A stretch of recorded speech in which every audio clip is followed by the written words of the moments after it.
Forbes India Leadership Awards 2020-21.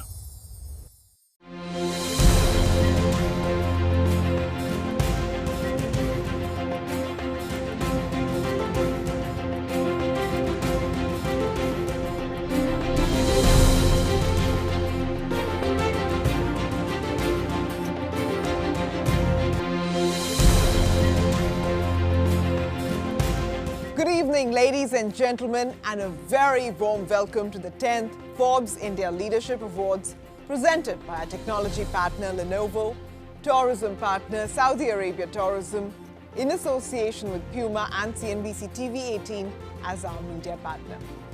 The Forbes India Leadership Awards has celebrated corporate excellence, visionary leadership, and innovation every year for a decade. In 2021, this celebration gains more importance. The past year was full of turmoil and hardship, and today, Forbes India Leadership Awards will honor industry leaders who gave it their all and rose up to its challenges. So, keeping the safety of our viewers and guests in mind, Forbes India's flagship Leadership Awards event is being held virtually this year. And we thank you all for being a part of it. Do use Forbes_India on Twitter and the hashtag FILA2021 to join the conversation.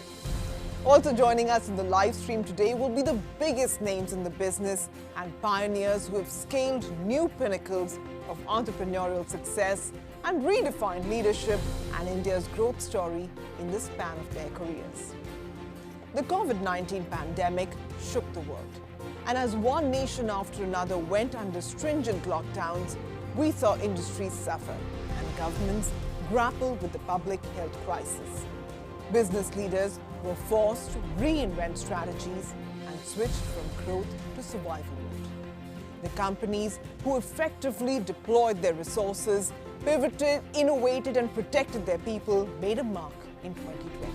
So to begin this evening, I'd first like to welcome Forbes India editor Brian Carvalho to say a few words and set the context for the Forbes India Leadership Awards 2020-2021. Good evening and welcome to the Forbes India Leadership Awards 2020-21. The Forbes India Leadership Awards, as the name suggests, are meant to celebrate the best in leadership across startups and established corporations and across generations and styles of leadership. Leadership in a pandemic year, of course, took on new meaning. Perhaps the most successful leaders of 2020 would be those who first conveyed the bad news in the early days of the virus, as effectively as they would have been in guiding their organizations to safety, then normalcy, and eventual supernormality. And in that long journey from the point of uncertainty to that of greater predictability and confidence, these leaders would have got many things right. They would have calmly engaged with the troops, listened to them, and acted on that feedback without displaying their own insecurities about the road ahead. They would have deftly juggled the goals of maximizing organizational profits and the larger team's welfare. And the most successful of them would have also done their bit to alleviate suffering in a society that had been pushed to the brink. Napoleon had famously declared that a leader is a dealer in hope, even more during a crisis. Every year, Forbes India celebrates the best in entrepreneurial leadership. Even more reason to celebrate them in the wake of a pandemic. The Forbes India Leadership Awards for 2020-2021 are different for many reasons. To begin with, the onus of leaders of countries and companies wouldn't have been as heavy in a long time as it was in the year of COVID-19. FILA 2020-21 is different also because the pandemic gave Forbes India adequate reason to tweak the template and take a few new award categories to a stellar jury chaired by Mr. Harsh Mariwala. These are categories that are in sync with Forbes India's pillars of innovation, entrepreneurship, and wealth. Not just creating it, but giving it back. The COVID-19 Innovator Award, for instance, shone a light on the incredible efforts of a bunch of little-known startups.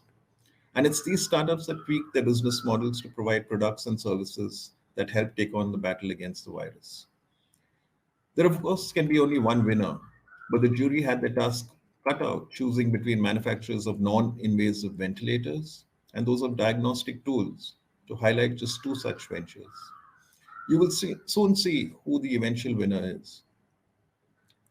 Philanthropy in a country of billionaires at the top of the pyramid and a mass of underprivileged at the bottom assumes plenty of significance.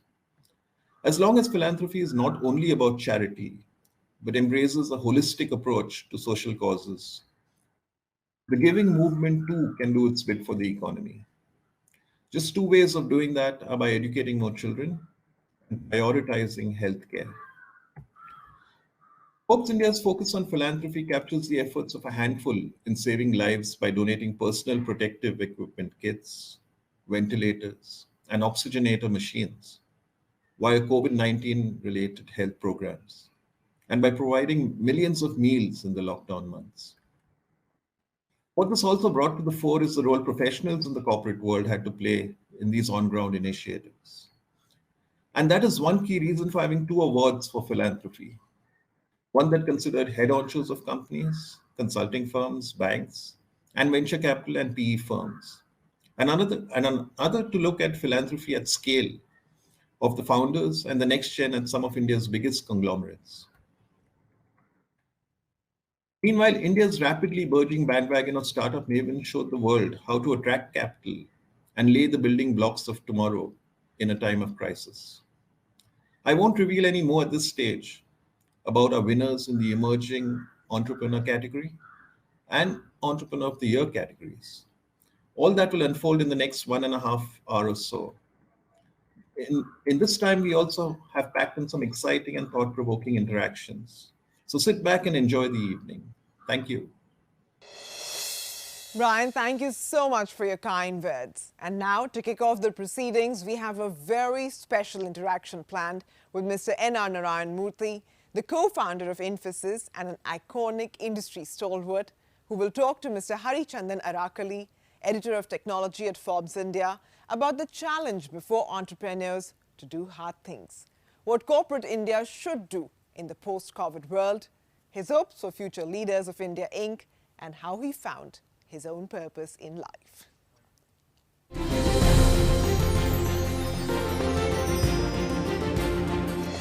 Hello everyone, I'm Hari on the Forbes India team.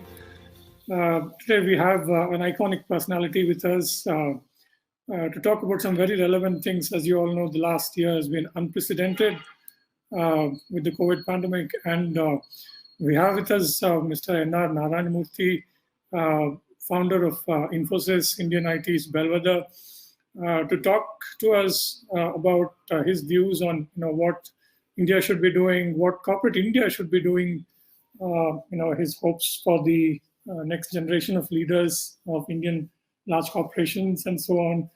And also we'll hopefully get a chance to ask him a little bit about, his own personal journey, the way he found his purpose and how he has applied that, to his work. So, Mr. Narayana Murthy, welcome to the show, sir, to the Forbes India Leadership Awards event. We're really looking forward to listening to your views. Welcome, sir. Thank you. First of all, congratulations to every one of the awardees. They have done a great job. They are going to be role models for all of us. So I thank you for this opportunity to participate in this function.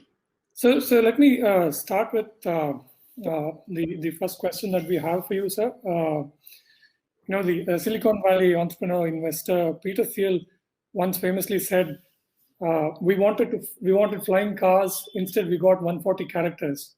I guess the point he was trying to make was that there are fewer game-changing ideas today than in the past because many entrepreneurs are busy making apps, to entertain consumers and so on, rather than building hard physical products, with some exceptions like Elon Musk, maybe, products that can employ tens of thousands and so on.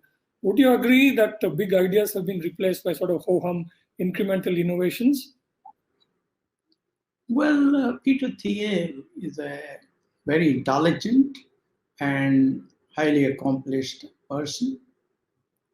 I admire him. It is difficult to disagree with him. However, let me give you my view. Entrepreneurs have always thought of ideas that make the life of customers and consumers better. Big ideas have been coming in every day. We do not recognize them as big until they actually become big. I am reminded of what some scientists said at the end of the 19th century or at the end of 1800s, that whatever had to be invented and discovered in physics had already been done, and that there were no new big ideas. Then came relativity, quantum mechanics, transistors and ICs, cars, computers, internet, storage devices, and many other inventions based on the ideas of fundamental physics that have actually changed the world. For example, Amazon, Uber, Facebook, and Google, all inventions that have changed the world in a significant way. However, because most manufacturing has left the shores of US and that of Western Europe to China and the Far East, Peter is probably right in thinking that the new ideas are not creating a large number of jobs like the ideas of the 50s and the 60s. This is, of course, a huge challenge for policymakers. That is why every country must create a think tank consisting of scientists, sociologists, technologists, doctors, economists, management experts, union leaders, and corporate leaders to discuss and debate what kind of ideas that are coming up on the horizon are good for our society, for the society, and what kind of policies should be put in place to encourage the creation of new jobs from these new ideas, and how we can quickly reskill people to take up these jobs in these changing environments. You know, for example, we should have done this exercise in 1995 when electronic commerce appeared on the horizon in the US. Therefore, my suggestion to the government is to think about this issue. Singapore has already done a very good job in this area. Let me stop here. All right, excellent. Let me turn to our own country. How should India go about solving its problems of education, health, healthcare, nutrition, with the help of science and research? While our higher educational institutions have made progress in research and education, we have not seen much impact of this progress on our lives. Somehow, our culture has not emphasized the importance of solving problems that exist around us.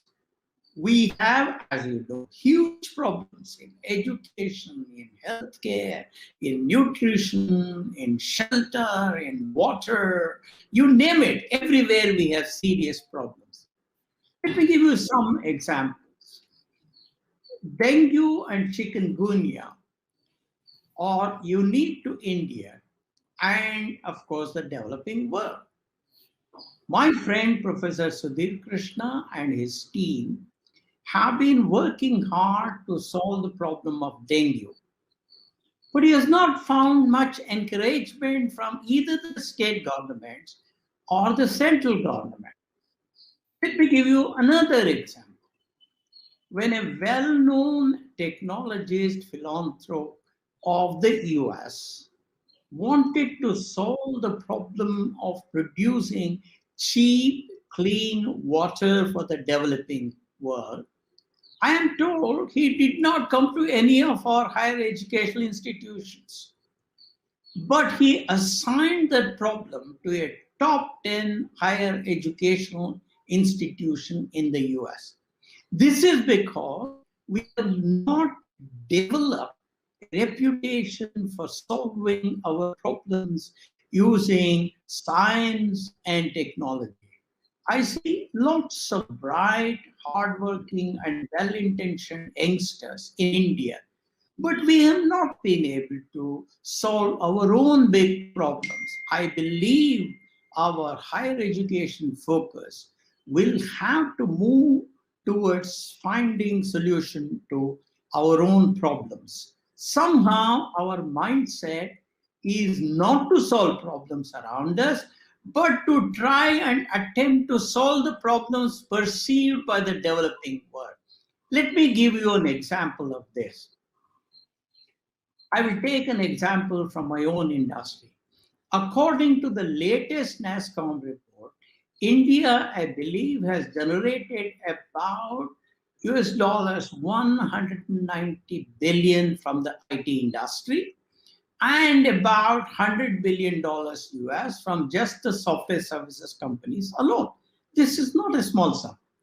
However, I have hardly seen any collaboration between our institutions of higher learning and our IT companies to recognize and solve some of the critical problems of the software services industry or the BPM industry. People tell me that they are doing blue sky research and that has no relevance to the software services industry.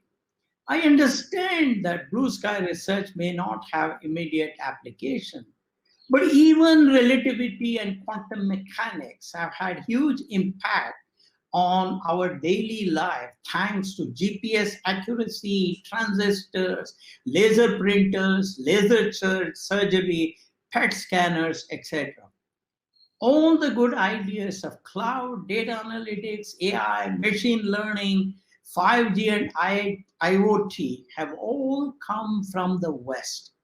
The good thing is that today there are some youngsters in India who are working on the leading edge problems. Let me stop here. So yeah, I mean, in the context of wealth creation, certainly the IT industry has been a significant wealth creator in the country. But as you know, COVID has only exacerbated the problem of the wealth divide all over the world. So how can CEOs of large corporations ensure that their boards and their companies are not insular to this problem, to this situation? We are the evangelists of compassionate capitalism in India. That is capitalism in mind and liberalism or socialism at heart. Capitalism, as you know better than I do, is new to India. There is a lot of skepticism about capitalism in our country. However, I am convinced that the only solution to the problem of poverty in India is creation of jobs with good income. That is possible only under compassionate capitalism. Technology, as you know very well, plays a big role in today's entrepreneurship essays.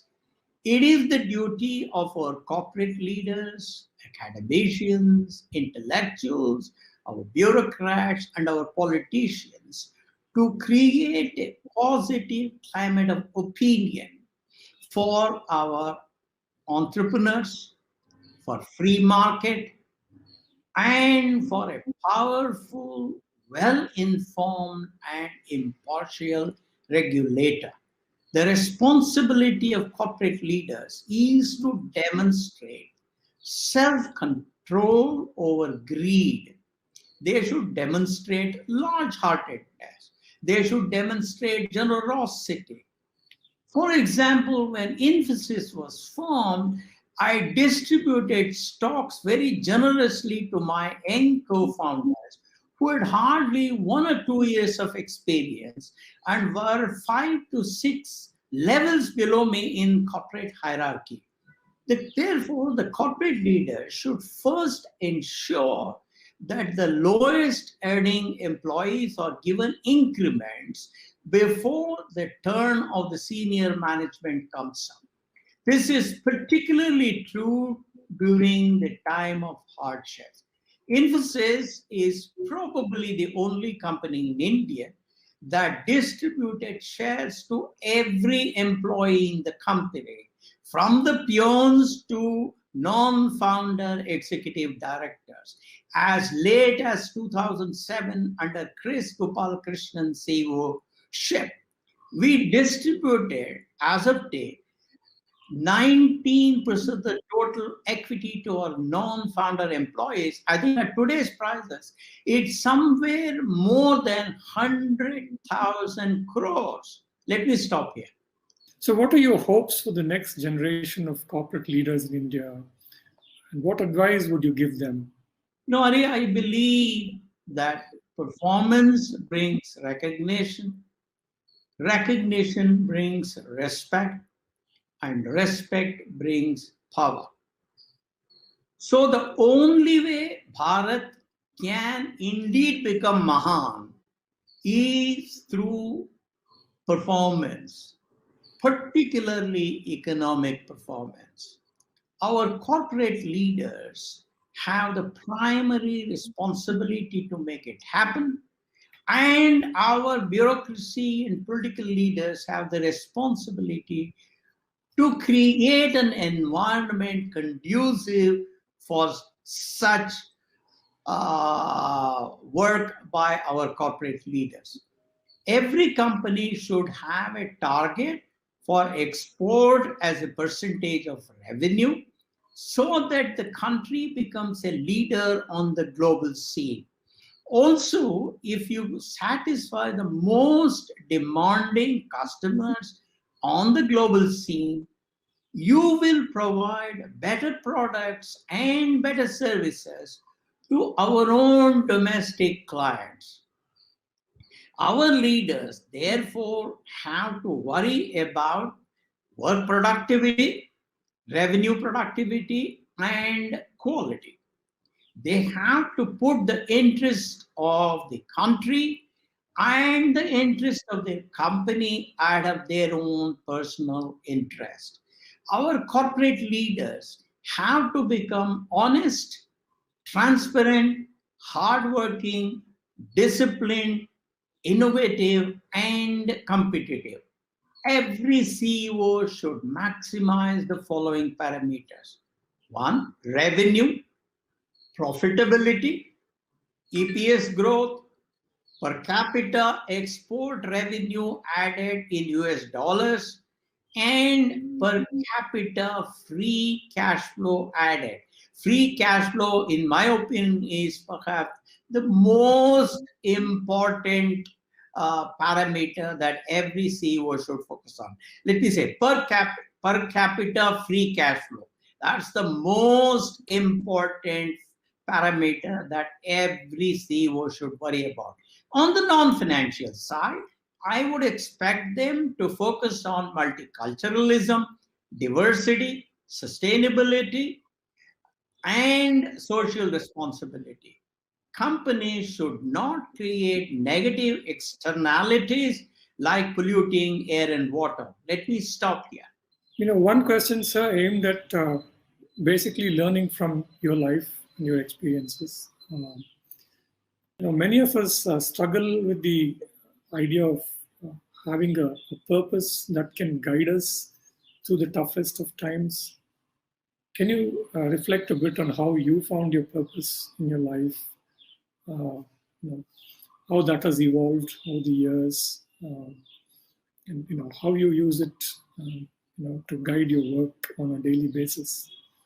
My belief is that the only way a country like India, can solve the problem of poverty is by creating jobs with good income.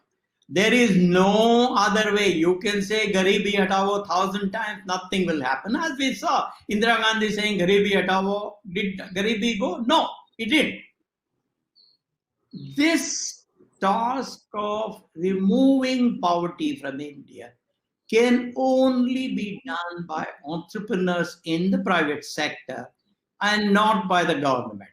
The task of the government is to create an environment that encourages these entrepreneurs to create more and more better and better paying jobs by removing every hurdle that these entrepreneurs are likely to face. I learned this important lesson in the early 70s when I was working in Paris and when I had discussions with experts in the ideologies of the left, the right, and the center. These ideas of mine were strengthened by my experience during the hitchhiking trip I did from Paris to Mysore in Western Europe, Eastern Europe, the Soviet Union, the Middle East, Iran, and Afghanistan. Thanks to an unpleasant brush with the police in a place called Niš in Bulgaria, in actually Serbia, I was transformed from a confused leftist to a determined, compassionate capitalist. That has been my inspiration. That is how my purpose became very, very clear to me. Therefore, my purpose at this time is to do whatever little I can every day to encourage entrepreneurs in India. I am running my 75th year. So all that I can say that I am just an observer of the progress of India, and I cheer entrepreneurs and everybody else, everybody that is young and enthusiastic and energetic. I cheer them from the sidelines. That's what I would like to say. Mr. Murthy, sir, thank you so much for joining us. Really appreciate your time, sir. As always, it was a learning experience listening to you. Thank you once again, sir. Thank you very much, Hari. Very kind of you. All right, well, thank you so much, Mr. Murthy and Mr. Hari Chandan, for that insightful discussion. It was truly inspiring to hear from such a visionary leader. Now, even during the pandemic times, the future of our nation, the young generation bring us hope for a brighter tomorrow with their endeavors and innovations. So coming up next is a very special panel, Young Minds Building an Innovation Nation, that will see Manu Kumar Jain, Global VP, Xiaomi, and Managing Director, Me India, in conversation with 3 teen entrepreneurs, or as we call them, teenpreneurs. Our panelists are innovators and entrepreneurs and started young, very young, and are determined to carve a niche for themselves. Watch Manu Kumar Jain in conversation with Nikia Shamsher, founder QuitPuff, Rutik Thorat, researcher, and Akash Shroff, co-founder of Grey Knight.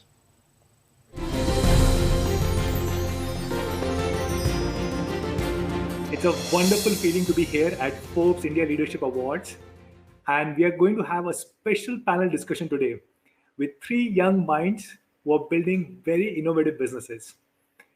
All of them are of the age between 18 and 20, and all of them are trying to change this world. Please join me in welcoming the showstoppers for today's panel discussion. We have 3 very, very bright people. We have Rutik Thorat, who is a researcher at the age of only 19. He suffers from sickle cell disease and has been working with High Media in Mumbai for the treatment of sickle cell disease. We have Nikia Shamsher, the founder of QuitPuff. She's only 18-year-old. She's based out of Bangalore, and she's been making some breakthrough innovation. Her invention, QuitPuff, is a salivary diagnostic test for early detection of oral cancer.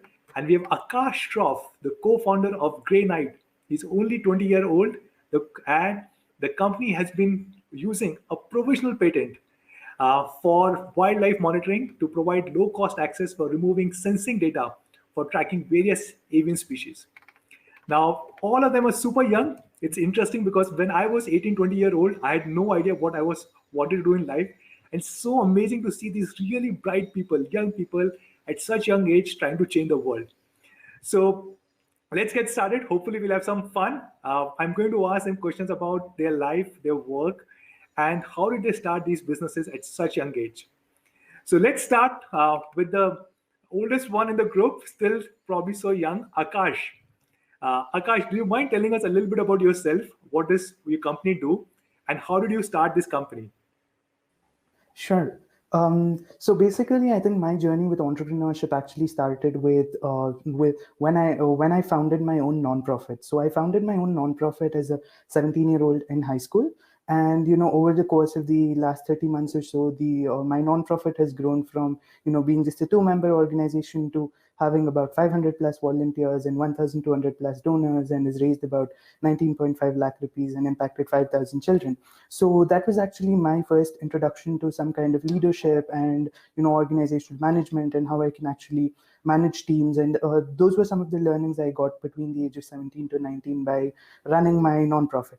And as a 19-year-old, I decided to take the plunge into entrepreneurship when I started my space tech company, Grey Knight, which is building a constellation of femtosatellites to improve the quality of analytics for wildlife monitoring.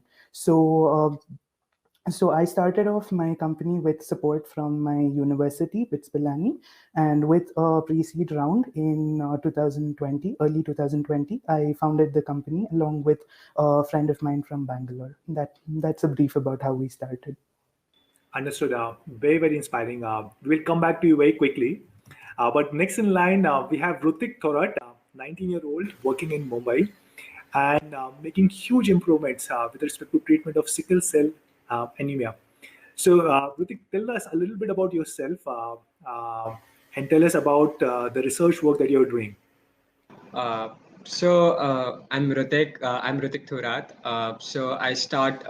So what interested me to get into healthcare was, myself. I mean, I was observing people getting diagnosed with genetic mutations and or cancer of one sort of another. So this it was something very personal experience for me to get started.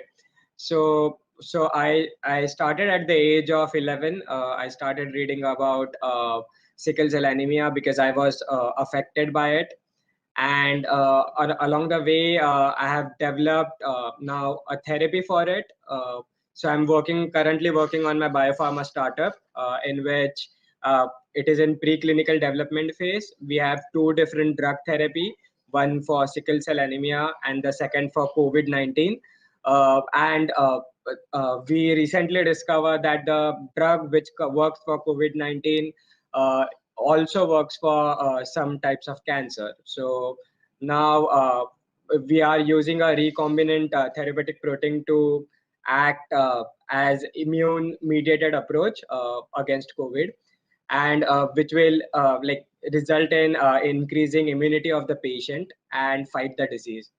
So yeah, now we are looking for some more investment to get into clinical trials and do some studies. Yeah.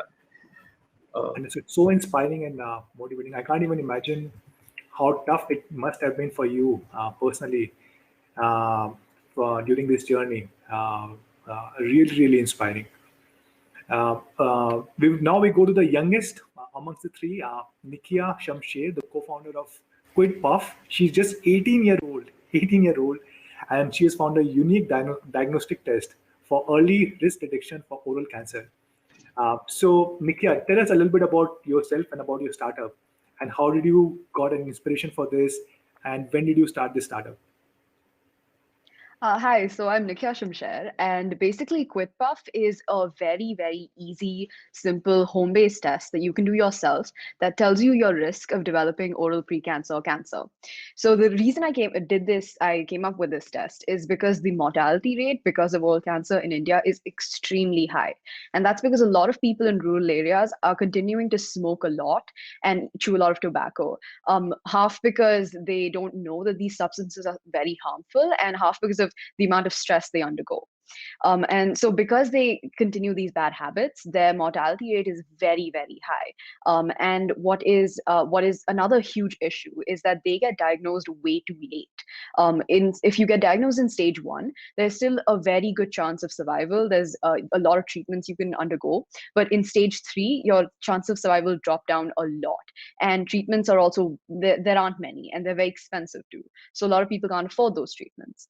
So QuidPuff is supposed to show you that your risk of developing oral precancer or cancer is very high or is medium, and it's supposed to push you to go to a hospital immediately, or at least stop the bad behavior of smoking or chewing tobacco.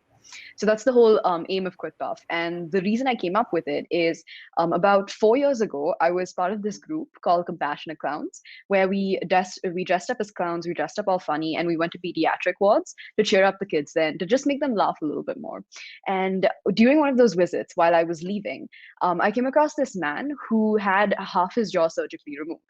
And I spoke to the nurse then. She mentioned that he was diagnosed with late stage oral cancer. And because of this, him and his whole family were under a lot of emotional, a lot of physical, and a lot of financial stress. But he was still considered one of the very few lucky ones because most people didn't survive his diagnosis. So that's what got me thinking as to why was he diagnosed so late? Why couldn't, I mean, if he was diagnosed a little bit earlier, the prognosis could have been much better. His treatment could have been easier. Everything would have been a less stressful situation. So I went home, I did a bunch of research on this, and I realized that we've been doing a lot of research on treatment, a lot of research on new diagnostic methods, but not enough on prevention. So that sort of pushed me into researching this angle. what were some of the biggest challenges, and how did you manage your school life, your work life, and some of the early challenges that you faced? Yep. I mean, I think for me, one of the biggest challenges was actually trying to find that balance, because there was one time when I was barely making it through college, and, barely getting done with my courses, because I was parallelly, I was the CEO of a startup, I was the founder of a nonprofit, I was a research assistant at IIM Bangalore, and I'm a computer science student at BITS Pilani. So juggling between all of this and actually managing college life, doing pretty or getting good grades in at college, and trying to ensure that my investors and my startup are happy, the donors for my non-profit are happy, and I need to also impress my professor at IIM Bangalore because I was his research assistant. So that was probably one of the most challenging times for me initially. I wasn't able to do a very good job with my academics, at least in late 2019, when all of this was in its early phase. It took me a while for everything to actually fall in place and for me to find the right rapport, so that I can actually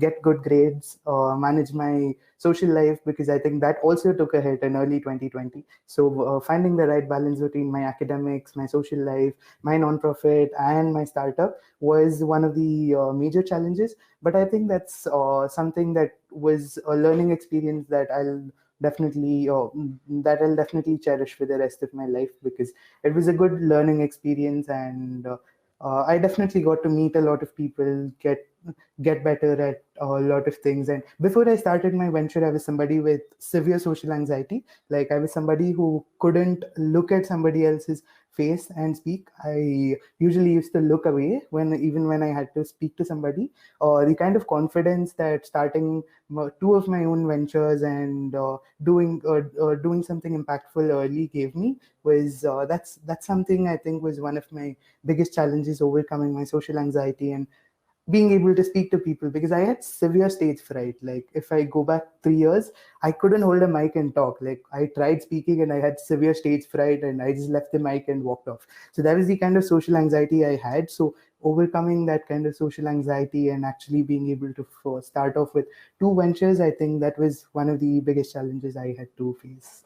At Xiaomi India or MI India, we take pride in the fact that our leadership team is so young. A lot of our leaders are like early 30s, mid 30s. I just turned 40 and I'm considered to be an oldie in the company. But you guys are in like your teens, you're 18, 19, 20. And I'm sure in your team, in your company, you must be having people who are significantly older than you are. You must be working with partners who are significantly older than you. So when you as an individual either work with team members who are significantly older, or with partners or with other individuals who are significantly older, what is typically their reaction and how do you manage it? Let's start with the youngest person in the team, Nikia. How has been the experience working with much older people like 35, 40, 50, while running your startup? It's definitely an interesting experience. I think in the beginning there's a lot of resistance because all the adults are trying to see, is this person legit? Are they actually very committed to their work? So in the beginning there is a little bit of tension, but I think once they see your passion, it does get a lot easier. And I think it's a very interesting dynamic because you have someone you can learn a lot from, and they also tend to get very excited and very passionate seeing someone so young getting so excited about their work. So I definitely think it's a very unique experience, but definitely one that's well worth it. Okay, well, maybe just switching gear, right? You guys are so young, you're going to school or your colleges, running a business. Is there something that you guys miss? Like, sometimes you want to go out and party, you want to go for a Friday night movie, and you're not able to do it because you have so many responsibilities and you're doing it. You have a team to look after, you have to manage your investors, you're running a business, you have to take care of the entire family, the startup that you're running or the research that you're doing. Something that you miss, that you wish you could do from time to time. Rutik, anything that you miss? Yeah, I miss out. I mean, like going on trips with friends. So I haven't taken a vacation since the age of 16, I would say, because I used to travel to like beautiful places like Goa and I mean many places for exams and all. So or any research work. So I didn't really get time, but even this journey has a different fun, and I guess like after some years, I would just look up to this journey and cherish it. How beautiful it was. And it is a kind of different experience. So yeah, you can just make up your mind that we can enjoy this journey too. Amazing. Thank you so much, all three of you. So with this, we come to the end of our discussion. Guys, I really enjoyed this. And I'm not saying this just because I'm sitting in front of you, but let me tell you, this was probably the most engaging and perhaps one of the most inspiring discussions that I had in my life. All of you are so young, less than 20 years of age, and you have so much of clarity on what you want to achieve in life. And that's so incredible. Trust me, when I was your age, I think I said this earlier, I'll once again repeat, I had no idea what I want to do in life. Even when I was 30, I was clueless. And at such a young age, you have already found the passion for your life, and you are working so hard to achieve this, making so many sacrifices. Truly inspiring. And I'm sure a lot of thousands and lakhs of young kids who are watching the show right now, they will be inspired, and I'm sure we will make this world a better place. So thank you so much. I thoroughly enjoyed it. Well, incredible to see how young minds in India are shaping our future. Clearly, the country's future is in the right hands. Moving on, it's now time to honor excellence. 8 categories of awards will be announced this evening. To acknowledge the crisis that we've all lived through, this year, Forbes India has introduced 3 new award categories dedicated to philanthropy and COVID-19 innovation. The nominees shortlisted across the Forbes India Leadership Award categories were diverse and succeeded by taking bold decisions and creating immense value for all stakeholders. They have built ecosystems where excellence can thrive. So first, let's take a look at our esteemed jury who helped us pick the winners this year. The winners have been selected by a formidable jury chaired by Harsh Mariwala, Chairman Marico. The jury includes Ashu Suyash, CEO and MD, CRISIL; Gautam Kumra, Senior Partner and Managing Director, McKinsey & Company, India; Saurabh Mukherjee, Founder, Marcellus Investment Managers; Sandeep Nayak, Managing Director and Head of India and Southeast Asia, General Atlantic; and Puneet Bhatia, Co-Managing Partner and Country Head India, TPG Capital Asia. Now moving on to the first category this evening, which is the Forbes India Leadership Award 2021 for Outstanding Startup Entrepreneur.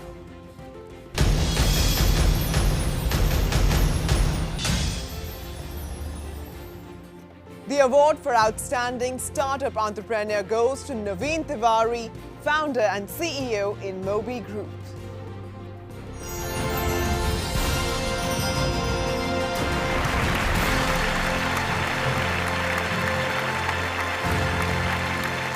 I very humbly accept this on behalf of the whole company because we have all gone through a very difficult year, and to come out on top at the end of such a difficult year of 2020, this is an award which is a reflection of the team that we have here. Frankly, if you would ask me, I think this is an year where not just us, but I think the whole industry has gone through some of the most difficult period, but a large portion of that industry, especially in the technology space, has actually come out really strongly. And I feel this is a year where technology and technology companies have really shown what they are made of, and shown the impact that they can have on the world. So I'm very proud of what our team has done and what we've been able to achieve. And so once again, I really thank you for a very prestigious recognition that you guys have given us and given me specifically. So thank you so much for that. Okay, so we were looking for an entrepreneur who's obviously proven himself, and if he has actually excelled on a global stage and not just hurtle into something accidentally, but has created a very structured, formal, systematic way, and has actually repeated the success. To us, were the important ingredients for selecting the entrepreneur. So Naveen is in the highly exclusive club of having founded 2 unicorns, and it seems that he's only just getting started. Now, his first venture is unique as it ranks amongst the most impressive businesses built out of India. The company has achieved global success, and this has been attained, competing with some of the global companies that are much larger in scale, like Google and Facebook. So he has done it with modest amounts of capital. He has done it operating out of India, and he's done it in stiff competition with some of the largest and the most formidable companies in the world. And InMobi is already on its way of creating a success across the globe. Well, congratulations, Mr. Tiwari. The next award for the evening is the Forbes India Leadership Award for Gen Next Entrepreneur.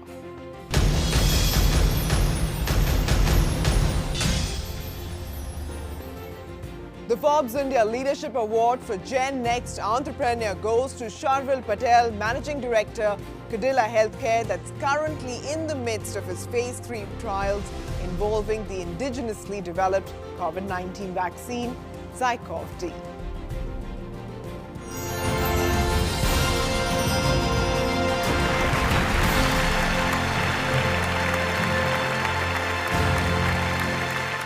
I'd like to thank the Forbes India Leadership Awards and the eminent jury members for honoring me with this Next Generation Entrepreneur Award. As a global pharmaceutical company, Zydus has had the legacy of more than 6.5 decades in the field of healthcare. And it all began with the entrepreneurial vision of our late founder, Ramanbhai Patel, who believed that one can produce research-based pharmaceutical products and be self-reliant in the field of drugs and pharmaceuticals. Our chairman, Mr. Pankaj Patel, added new dimensions to this, and we continue to build onto their vision. Over the last 26 years, we have been exploring various innovative solutions using the power of science and drug discovery for several of the unmet healthcare needs and helping patients gain access to these therapies in an affordable manner. Today, we are 25,000 of us making this happen globally, and in the coming decade, we believe more innovations will come out of Zydus, powered by science and drug discovery. Thank you, Forbes India, again for this recognition and award, and we bring health and wellness to the people's lives forever. The Forbes India Gen Next Award recognizes individuals who have revitalized an existing enterprise, redefined the rules of business by working towards taking it to a whole new vector of growth. As a jury, we focused on existing family businesses or enterprises that have catalyzed change. Sharvil has raised the banner of excellence by keeping his rock-solid vision in mind at all times, and has demonstrated a knack for business by taking his legacy businesses to new heights. He has the ability to see change as an opportunity and has run an efficient business across different product lines, the most recent being the COVID-19 vaccine, which is a remarkable example of his leadership paving the way into the future of healthcare. Congratulations, Mr. Patel, and we wish you all the success for your COVID-19 vaccine. Well, now each of us has seen turbulent times last year, and every one of us went through our share of troubles. The pandemic showed us where the fault lines lie, and the impact of COVID-19 was disproportionate. Hundreds of thousands of daily wage and migrant workers lost their jobs, incomes, and walked thousands of kilometers to reach their hometowns. Indian actor and producer Sonu Sood took up the cause of finding them a comfortable way home. Moved by the plight of the migrants who build our cities, Sood provided structured transportation and meals. What began with a single bus became a mammoth effort that eventually led to international evacuations too. Forbes India's editor desk, Kunal Purandare, joined Sonu Sood to discuss his humanitarian efforts during the crisis.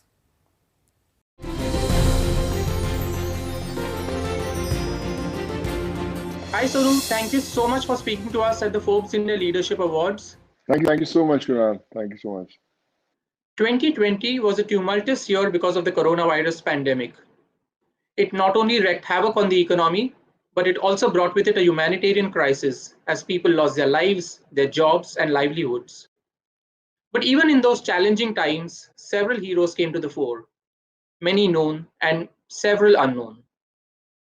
You became a masiha for the migrants, for the poor and the downtrodden. You're moved by the sight of them walking thousands of kilometers back to their homes. Is that when you decided to lend a helping hand?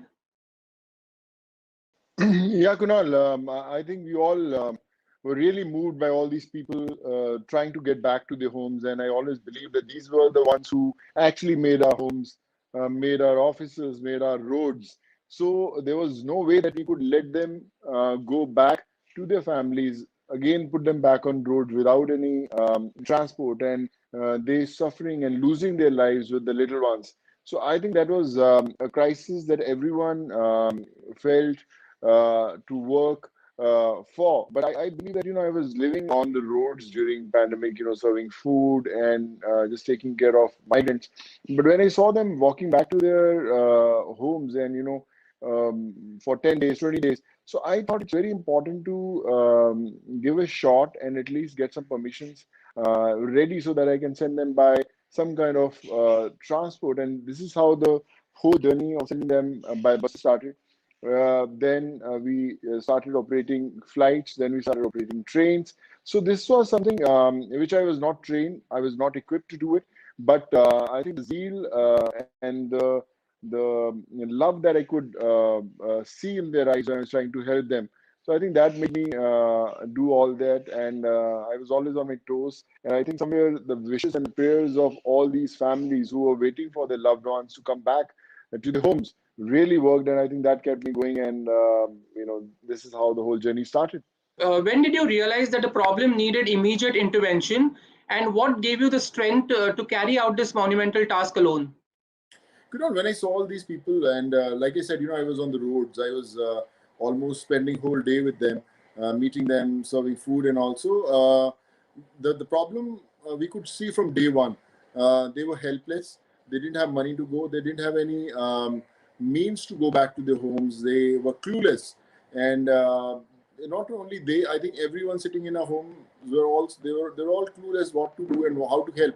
And I knew that it's not about thinking how to help them, but we just need to come out of our comfort zones and give 100%. So that's how the whole journey began. I remember a very, very close friend of mine, Niti Goel. We used to distribute these food packets and ration kits across Mumbai. And I spoke to her, I said, let's make this happen, Niti. And this is how the whole journey of sending all these people back to their homes started. And it started with 350 people, sending them back to Karnataka. And very next day, we started getting calls from all over. And then in 1 or 2 days, all the people who were stranded in different parts of the country, from Jammu Kashmir to Kanyakumari, everyone got in touch with them. And we knew that this is going to be a tough battle, but yes, we have to win. It was a time when the government was getting a lot of flack for not doing enough for migrants. The question on everyone's mind then was, how does Sonu Sood manage to do it alone? I know the government must be doing their own bit. I'm sure, they were doing their bit. But like I said, we always come in a situation, we call sometimes in our lives when we feel that, the leaders that we have chosen, a local leader in our building, in a society, in our areas, okay, this is his job to do it. And we all sit laid back. But I think the pandemic taught us a lesson. You don't have to be an elected leader to do something right in life. You just have to put that first step forward. People will follow. You will set examples for others, and you can do the impossible. So I think that was the biggest lesson that I learned from this pandemic, that, you can do anything in life. You just need to aim for that. And I'm glad that, not only in India, but I was also instrumental in getting all these people back home from different parts of the countries like Kyrgyzstan, Kazakhstan, Uzbekistan, Georgia, Philippines, Russia. So almost 14,500 students were evacuated, medical students were evacuated from there.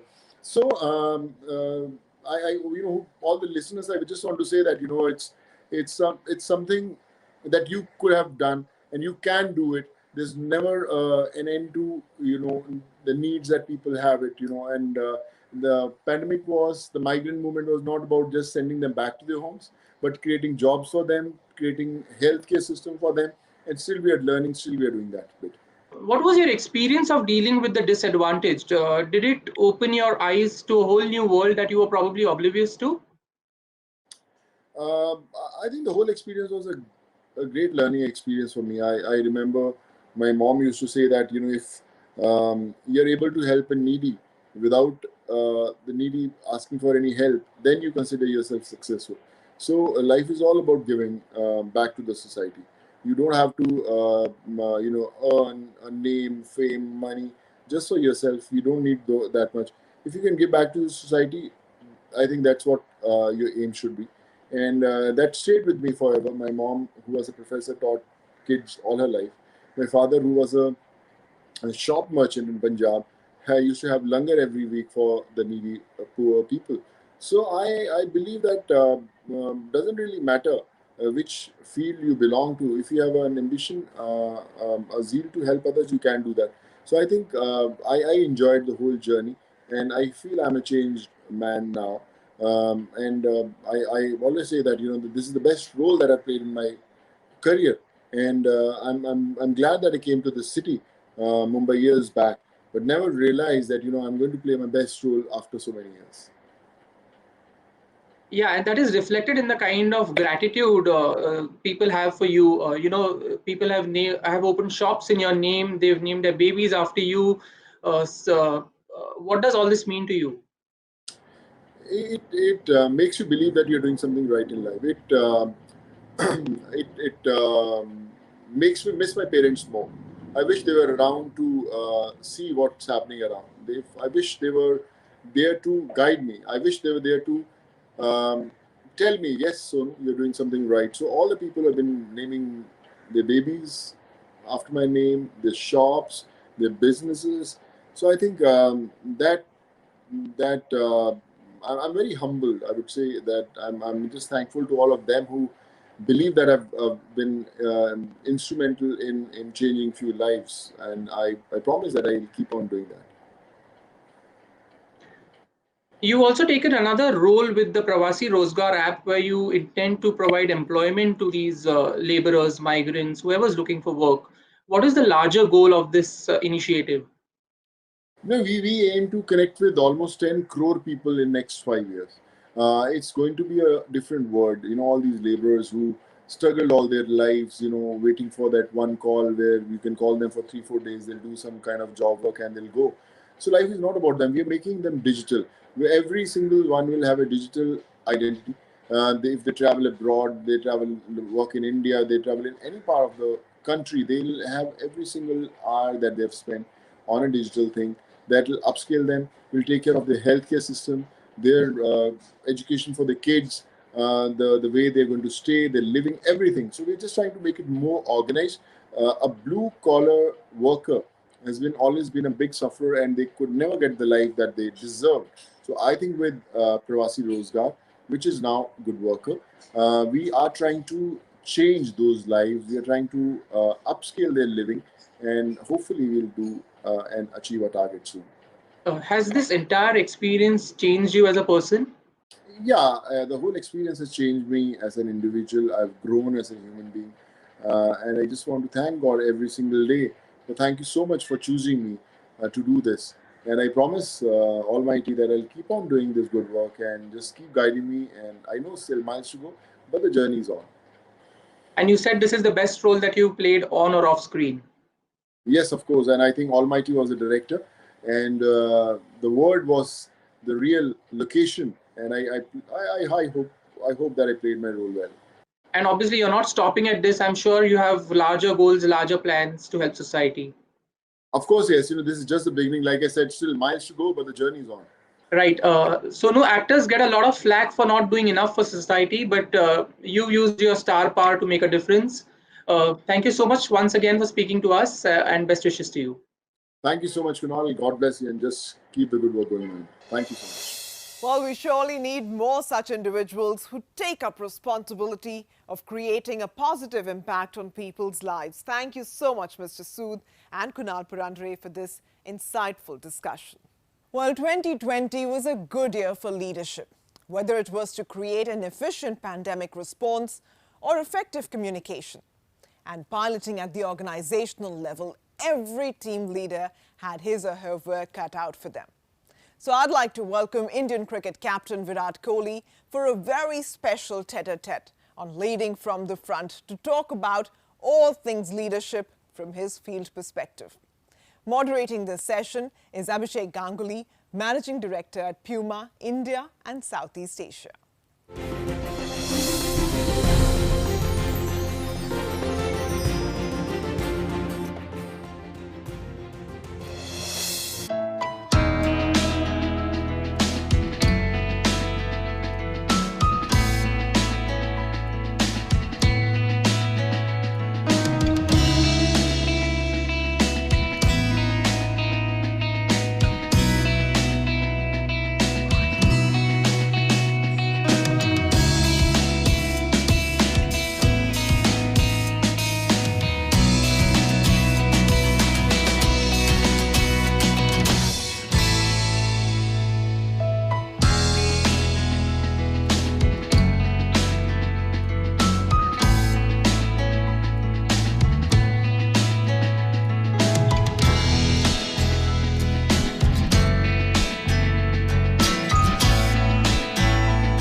All right, so can we get started? All right, so welcome, Virat. Thanks for accepting to join the Forbes India Leadership Awards and our chat. Pleasure. First and foremost, congratulations for becoming a parent. Thank you very much. Thank you very much. How have been the early days? Has it been a seeming track with a lot of bounce on it, or it's been good from the beginning? No, it's just been an amazing time. It's ever since I came back from Australia, just to be able to be present for the birth of our daughter was something that is very difficult to explain in words, and something that I will always cherish for the rest of my life. I would not have missed it for anything in this world. And unless you're there, you cannot really understand the impact it has on you as a human being, to witness life being born and your own child. It's something magical. And to answer your question, I think when you're fully committed and you're fully tuned in, for doing the responsibilities of becoming a parent, I don't think that anything seems that difficult. Having said that, I think I had to leave after 17 or 18 days, but I understand how tough things are, and I would have loved to be right beside Anushka for the time that I was away. But now the family is with me, so I'm helping wherever I can. And once you're in that space where you want to help and take responsibility, I don't think things seem that difficult. So I'm just relishing and enjoying every minute of it. Fantastic, great to know. Since it's a Forbes platform, I thought I'll ask you certain questions to start with on leadership. You have been a phenomenal Indian cricket captain, exemplary record across 3 formats. What qualities do you think makes a great cricket captain or a cricket leader? And from your experience, are there things that one can take cue from leaders in other sectors as well? Of course, I do look up to people who are leading in their respective fields in other walks of life, other disciplines, other sports as well. You can be a very smart captain and a very smart tactician.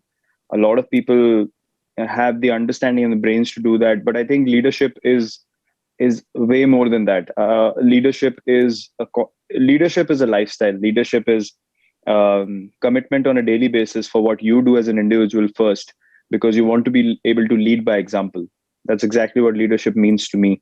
A leadership cannot be a dictatorship where you just stand and give orders and expect people to follow. Leadership is your own life, your own way of living, when it's represented in every way, in your profession, in your daily life, and people learn from it, people buy into it, people buy into that vision.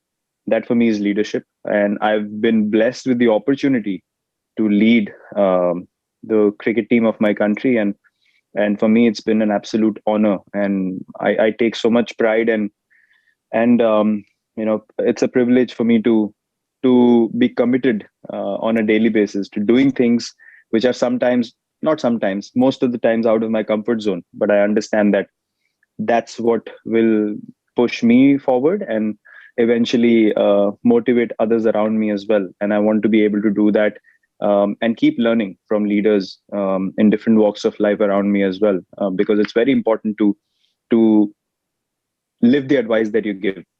Someone very smart told me that once: live the advice that you give. And for me, leadership is all about that. Right. So in this lifestyle of leadership, are there certain traits that can inadvertently sometimes creep in that one should always consciously try to avoid and push out of the system? Well, sometimes when you live in a space of leading by example, you can probably overlook certain individuals and their functioning capabilities. I think one needs to always go back to a neutral space where you understand the limitations of different individuals and not expect everyone to operate at levels that maybe other individuals are able to on the field. So that's where man management kicks in. And I think for any good leader, man management is very important, to understand how to get the best out of your players, or your colleagues or people working for you. When you're leading a group of people like yourself, you must be working with people, and to give the right kind of chats to people at the right times is so very crucial. Some people respond to a little bit of criticism really well. The others respond to making them feel how good they are at all times. So it's all about understanding what kind of conversations need to be had with different individuals. And eventually the goal of any leader is to get the job done. And for that, you need to maneuver your way around situations, being very aware of who operates how, and not go beyond that a lot of the times, because you can very easily do that. You can expect so much from people that they feel like, are they ever going to be able to accomplish that? So you have to find ways to eventually get them there slowly but surely. Fantastic. So tinkering the style depending on the team member. When you're looking at a new talent, right, and trying to spot how good he would be in future, other than cricket skills, do you look for some other traits in that person? For me, the answer is very simple. I look for characters more than skilled people. For me, because I've lived that kind of life as well. I wasn't the most skilled player when I came into the team. I know that there were people far more skilled than I was. But the one thing I had was belief and an insatiable appetite to just win every game for my team. And in that process, I started improving my skills as well. But every time the team was in a spot of bother, I wanted to run on the field and not worry about whether I'm going to get out or not. And I look for that in people. I look for people who are walking in difficult situations with their chest out, looking at the opposition, staring everyone down, almost like saying, you better get me out or else, So I look for people like that because I know that these are the guys who can win you special games. And these are the individuals who will stand up when you need them the most. So for me, character stands out way more than skill sets. Wow. Coming from you, I think this is relevant actually across fields, I guess. Yeah. I mean, talk me through a bit about this. Virat Kohli, the person, the performance, the records, the captaincy, the pressure. Sometimes, do you feel that it gets very lonely at the top? Look, yes. If I say that it's not, I would be lying to you. It does get lonely. It does get very lonely at the top, especially understanding that as a leader, as a captain, you don't have space to do anything for yourself. You're always constantly meeting people or talking to someone or thinking about what the team has to do tomorrow. Even when you're relaxing in your room, you're always, something's going on in your head regarding the game and stuff like that. So I've played in both phases. I've played as a player only, and trust me, that's way easier to do. Constantly, when 12 months of the year you're captaining different sides and respective sides, and there's so many ups and downs. There's so many press conferences, and explaining what happens, and all these things are a part of that whole journey. And there's a good reason why you see a lot of graying as well over the last 2 or 3 years. And yeah, it does get lonely at the top. At the same time, I take a lot of pride in performing as a batsman as well. And I understand that my contributions are important for my team.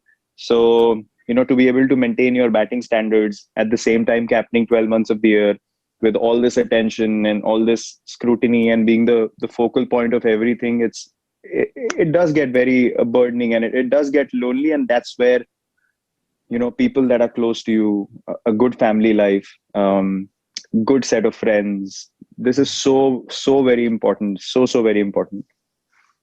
Right. Good brands to work with. Yeah, people who don't trouble you so often. Yeah, that's always helpful. No, I mean, and talking a bit about the pressure, like your personality is such that it ignites strong emotions in people. Most of the times you get the love, the adulation, and there is times when you're under scrutiny. There is overwhelming public opinion, sometimes criticism. And does it actually, I'm sure it does, it must be affecting you. Does it Does it sometimes alter the kind of decisions that you have to take? Not really, never. Look, criticism, to be very honest, criticism for me is just someone else's point of view, and everyone has absolute right to voice their opinion and present their point of view. That does not necessarily mean that that is the only way to do things. Someone who's not playing on the field might never understand the mindset of a cricketer or what goes on in a certain situation. So for me to go out and try to make sense of things and explain to people responding to their criticism is something that I don't believe in at all. And every time that I've let criticism affect me is the time that I've thought about what are people saying about me or about the team. For me, it's just words. For me, it's just someone's point of view of things. And there can be so many different opinions and different ways to look at the same thing. If people remember, MS once spoke in a press conference that, it's up to the individuals to look at a situation a certain way. Whether you see the glass half full or half empty, it's your choice. If you really want to understand and listen to the player himself explaining what went on to the field, you can have an absolute normal reaction. But if you've already judged someone from far away, then you're not really bothered about their response. So why try and correct someone who's not bothered about your version of things anyway? You just have to put your head down, work hard, and just keep doing what you have to do. What's supposed to happen with you will happen. Only hard work is in your hands, and the rest of all these factors which are external, which is answering questions and criticism and all that, I think it's just extra baggage that you should not be bothered about. But what you believe in as an individual, definitely voice it. Definitely voice it out in the open.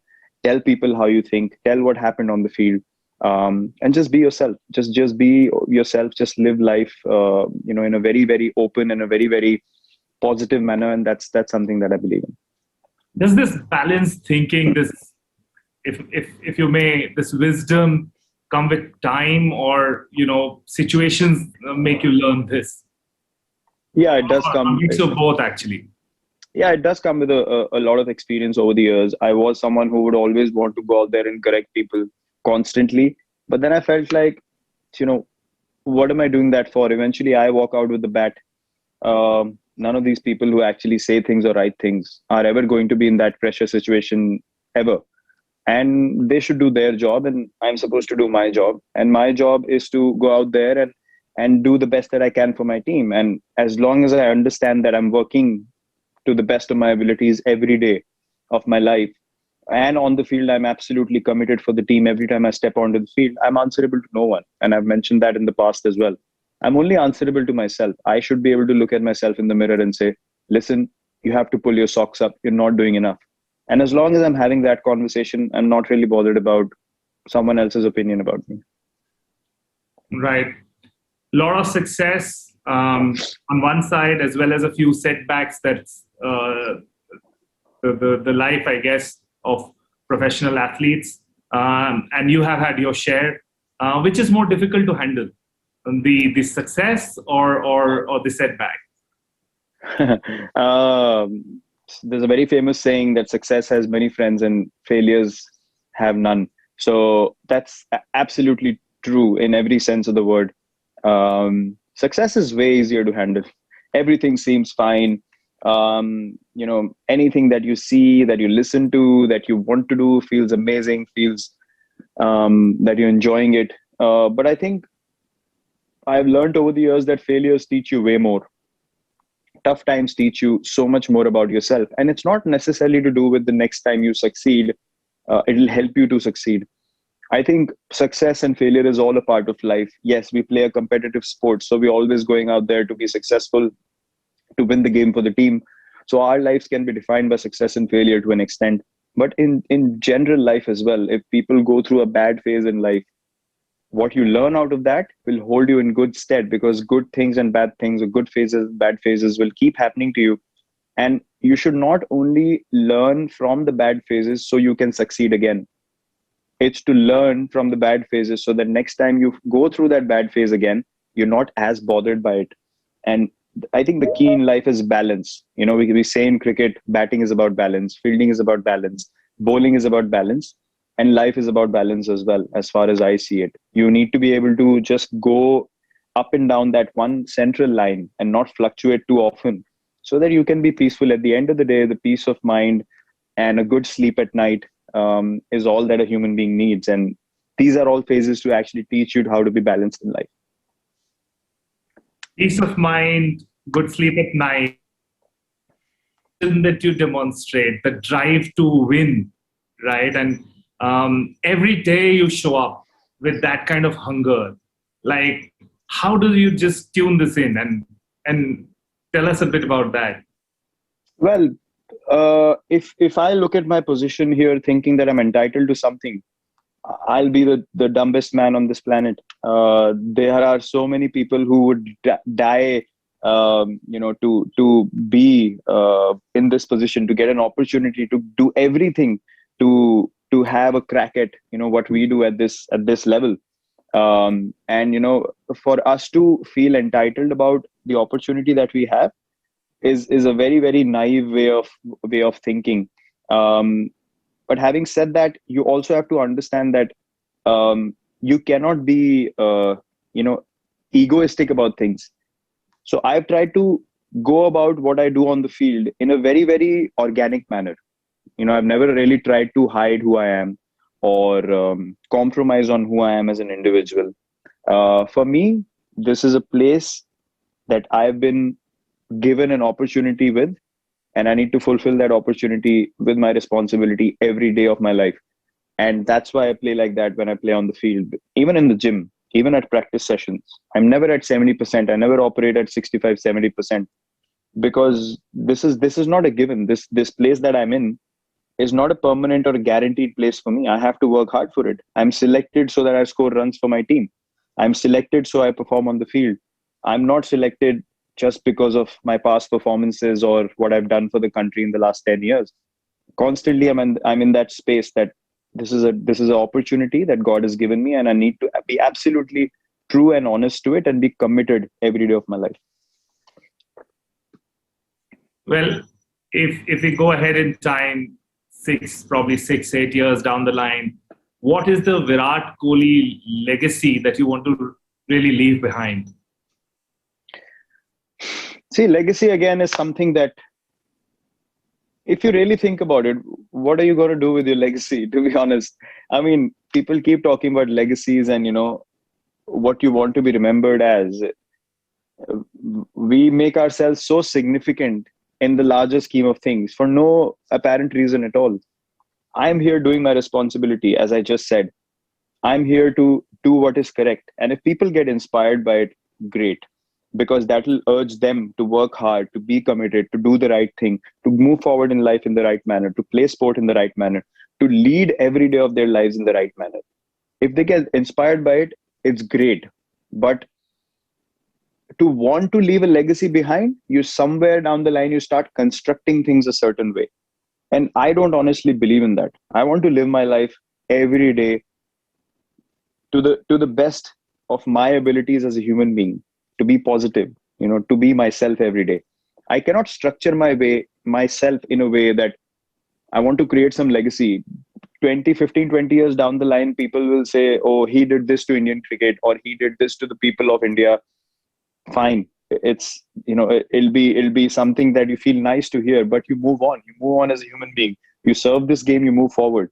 You live your life, you keep moving forward. So I don't want to be stuck in any kind of ideologies or ideas of this is what I want to leave behind, because there'll be a new generation, there'll be a new set of players that people will look up to, and it's a constant evolving process. And I don't want to be stuck anywhere or be in a space where, keep reminding me how good I was, keep telling me what I did for this system or what I did for that system. I just want to fulfill my responsibility. And as a human being, it's an honor for me to do what I do, and people watch it. And if human beings can learn from each other and get better, I will learn from someone else. I watch other athletes in the world and I feel like, wow, man, this is the way I want to go about things. Eventually, that's the point of everything. As human beings learn from one another and move forward. And if that's happening, I'm very grateful. But you do have a very large circle of influence, right? So if people have to look at you and get inspired, and I'm sure various people have various reasons to get inspired from, but in your mind, what are these couple of things that you want to stand for, that you emit? Top two things. Well, the only thing I would, and I have always urged people to acknowledge, is that don't put any limitations to what you can achieve as a human being. By achieve, I mean what you can do on a daily basis. Don't put a tab on. So I'll give you a small example of, when I was coming through the ranks, I was always told, don't focus too much on the commercials, don't focus too much on ads, you will lose focus on cricket. I never believed in those things, because the time that I get to practice and to work out and to play, if I'm providing 120% of my effort, I'm entitled to do anything apart from that, in my time, in my personal life. And things were never difficult for me in that regard. I was able to manage both. I was able to balance both. So I never looked at things in a negative manner. I never thought, what if I do too many ads? Will my sports suffer? I never lived like that. No, every day is a different event. Every moment is a different event. And I just look to be myself, to be fearless, to be optimistic, to be positive in every moment, every single day of my life. And I would urge people to be the same way. I'm not saying go around and, start treating people with arrogance and stuff like that, but we all have enough awareness to understand what is the right way to lead our lives. Are we being fearful? Are we worried about log kya bolenge, or worried about what if failure happens? What if I fail? What if this doesn't go right? Right? If we are constantly living in that space, we are compromising on our own potential. So I would urge every individual to go out there, be themselves in a very balanced, in a very organic way, not ridiculing people.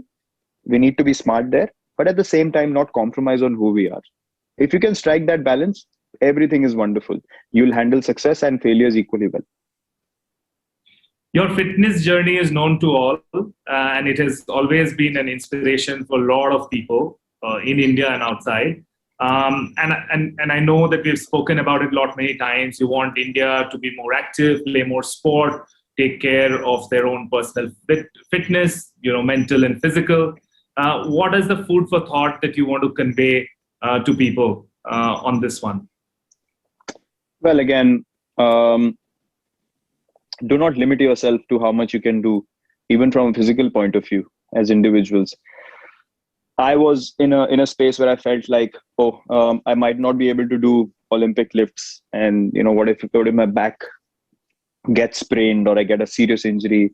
But then I had to trust an individual named Mr. Shankar Basu, who actually opened up so many other scenarios of possibilities, because I was able to be accepting of someone else bringing in a different point of view and saying, okay, things could be done this way as well.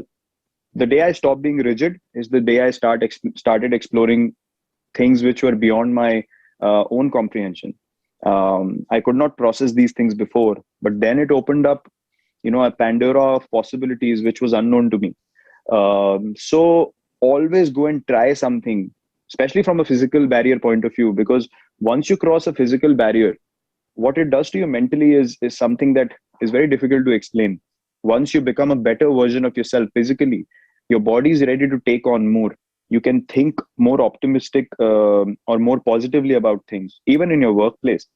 When you're fitter, you look forward to working those hours rather than thinking, I'm going to lose out after 4 hours and how am I going to last the second half of the day. There's such small things that can be done to put out the best version of yourself on a daily basis. And fitness for me is something which is a controllable, which is only purely based on desire and the motivation that you have to create as an individual to get up every day and say, I'm going to find a space where I can work out and I'm going to push myself physically every day. And the results of which, when you experience, the output for everything becomes better. It's not just physically how you look, but your capacity to do more improves your headspace already, because you're willing to take on more. Then you don't get flustered by the burden of work or the burden of effort on the field that's coming your way. You start looking at that as an opportunity. I guess it's how you condition your mind, right? Once I met you in the gym of Trident Mumbai, you just had a double century, played for the entire day. Played the entire day, and you were at the gym, and I said, you played the whole day, you batted the whole day in the heat, and you're still here. You said that because I batted the whole day, I am here. So I think it's how you see it. It's your approach is extremely inspirational, like I said. So that's it, Virat. I think the only thing, because again, it's the Forbes platform, I just wanted to also let people listening to us know that you've got a very strong business mind. And I've seen this when we built the Puma 1.8 range together, that you have a very strong orientation, incisive ideas on product, consumer, pricing. And I hope one day, when you get the time, you will put more of your mind into that. I surely would love to. Even from business point of view, whatever we have spoken about, the way to look at things, the way to approach a situation, business for me is no different. I have never tried to manipulate my way into a collaboration, into a deal with a brand, that, I'll make money and I'll exit in this much time. And money is a byproduct of the right intent.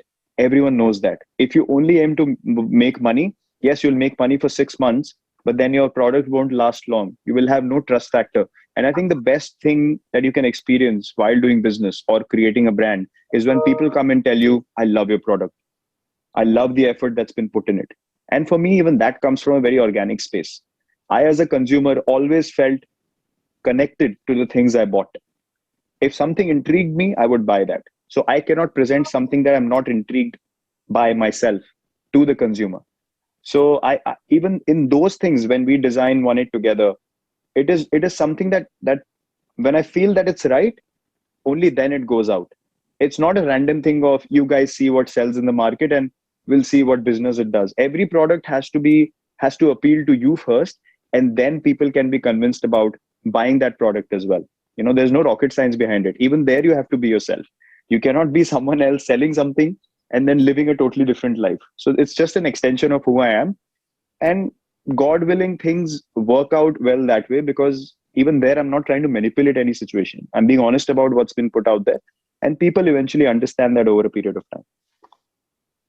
Fantastic, Virat. I think this was very insightful of how you think, and I'm sure people would take a lot of cues and learnings from this. Thanks for joining.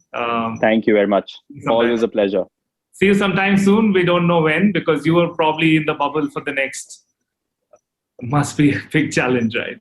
Yeah, hopefully in the IPL, some exciting stuff coming up. So I'm sure people will know that very soon. Perfect. Cheers. Bye. All right. Bye-bye. Bye.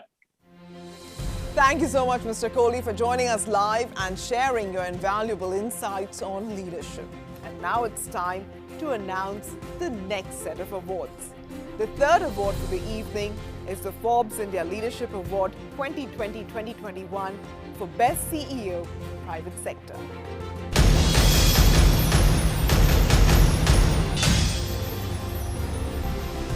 And the Forbes India Leadership Award for Best CEO, Private Sector goes to Salil Parekh, CEO and MD, Infosys.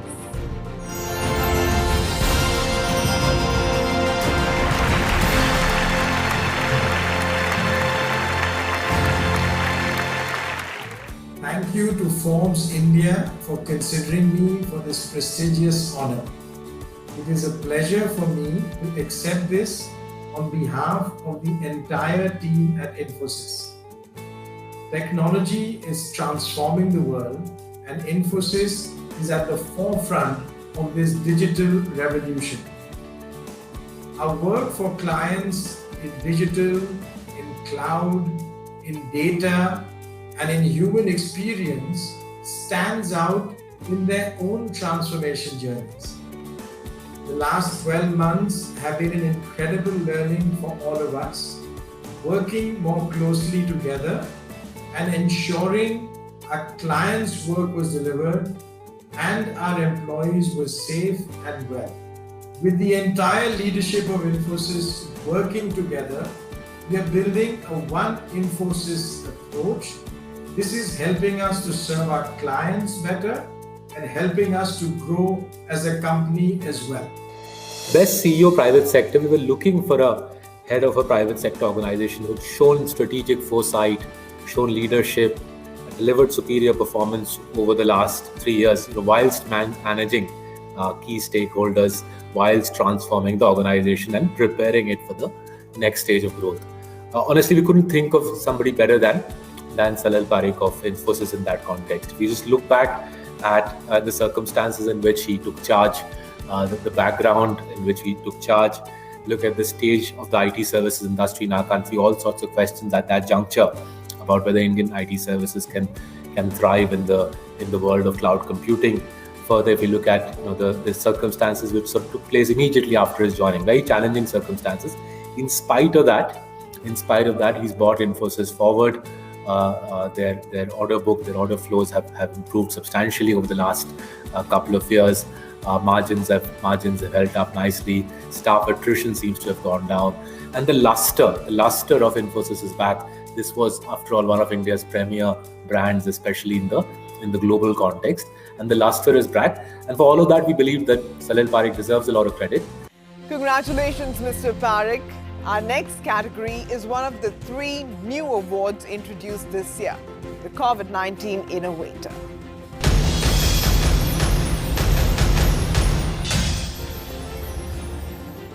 The Forbes India Leadership Award 2020-2021 for COVID-19 Innovator goes to Prashant Warrior, CEO and co-founder, Cure AI.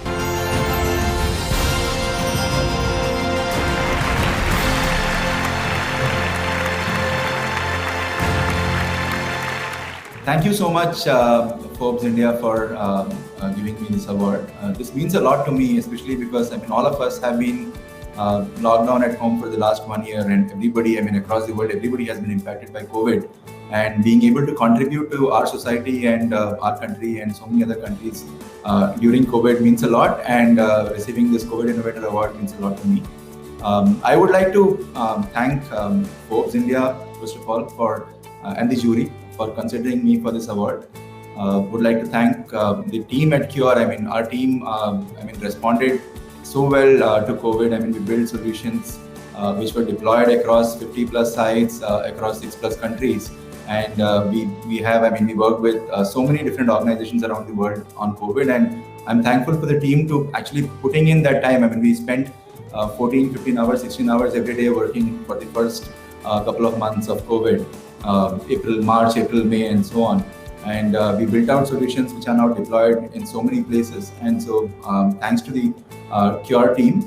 It's truly impressive to see how technology has been used to diagnose and provide personalized treatment plans to medical practitioners for their patients. This has made the process faster, and the deployment has been seen during 2020, and his solutions, QXR and QScout, were leveraged for COVID-19 care response and monitoring progress and contact tracing. Cure AI's efforts brilliantly demonstrate how machines and humans can work together and accomplish so much more than what each one could have independently. Many congratulations, Prashant. Your work is truly inspiring and makes a very strong case for other industries to leverage AI and machine learning to come up with transformative solutions. Well, congratulations, Mr. Warrior. It's now time for another exciting and invigorating conversation. We bring to you 2 power couples who have remained cooped up at home like the rest of us for the better part of 2020. From the virtual boardroom to the dining room, these leaders meet targets and responsibilities at both work and home.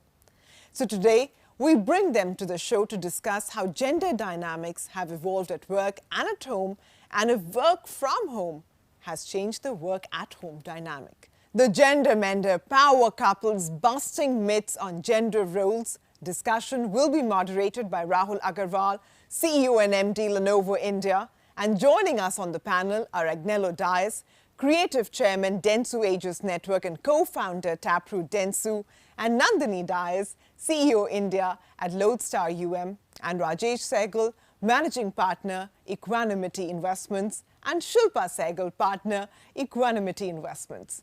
Over to you, Mr. Agarwal.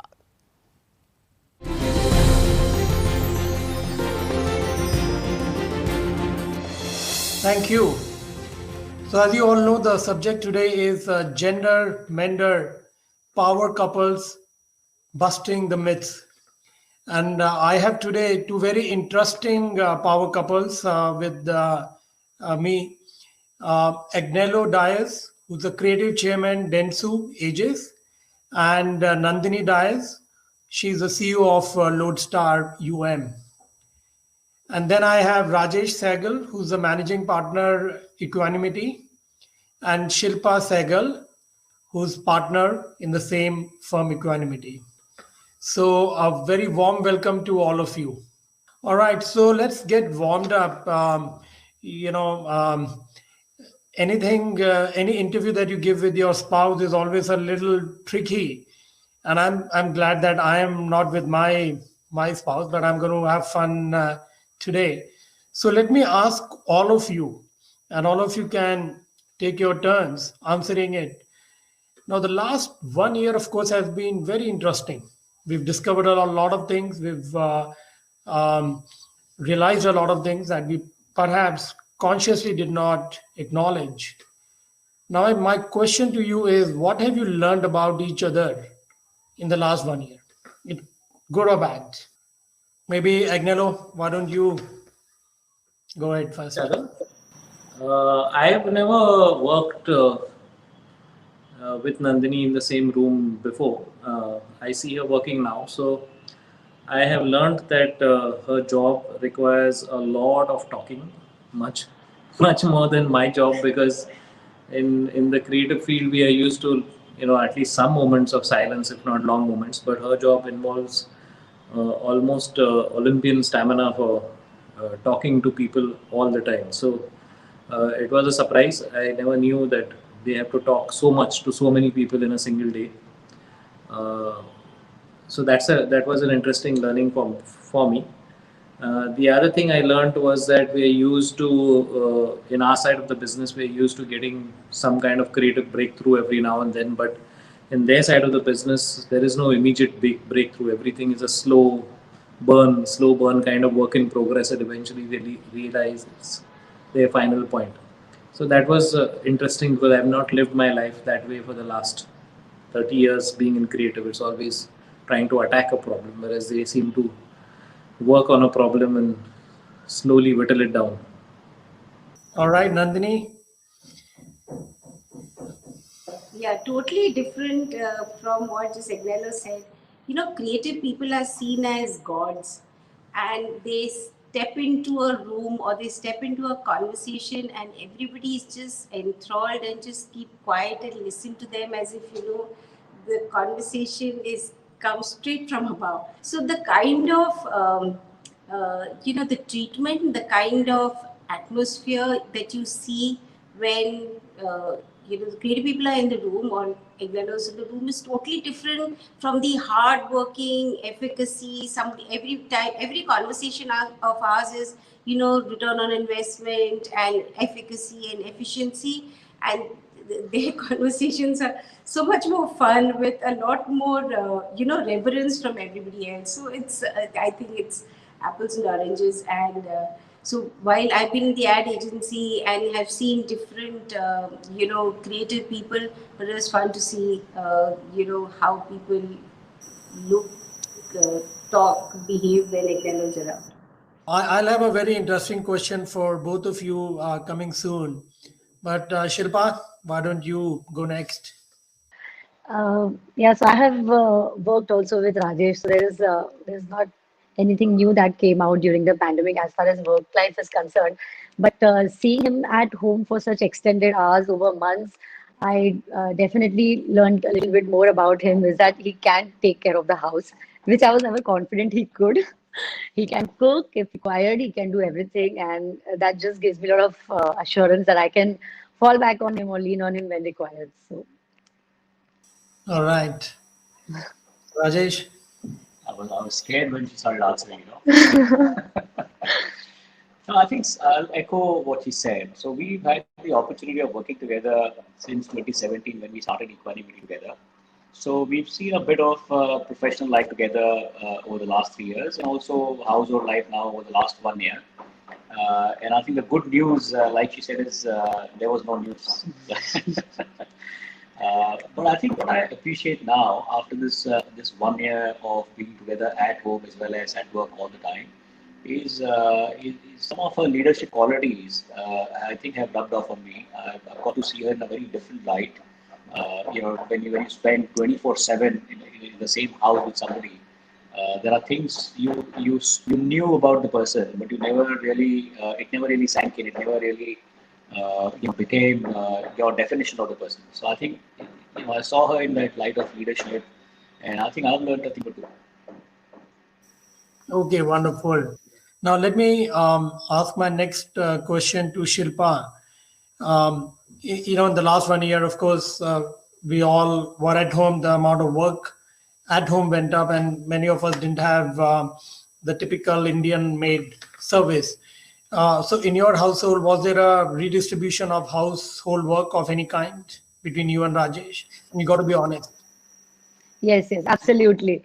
So, like you said, there was just too much over-reliance on domestic help right up till towards the end of March. Even till the last day, we had a lot of domestic help coming in, and as we all know, just one fine day there was nobody, and there was a lot of sort of distribution of work that we needed to do. And I have two teenagers back home.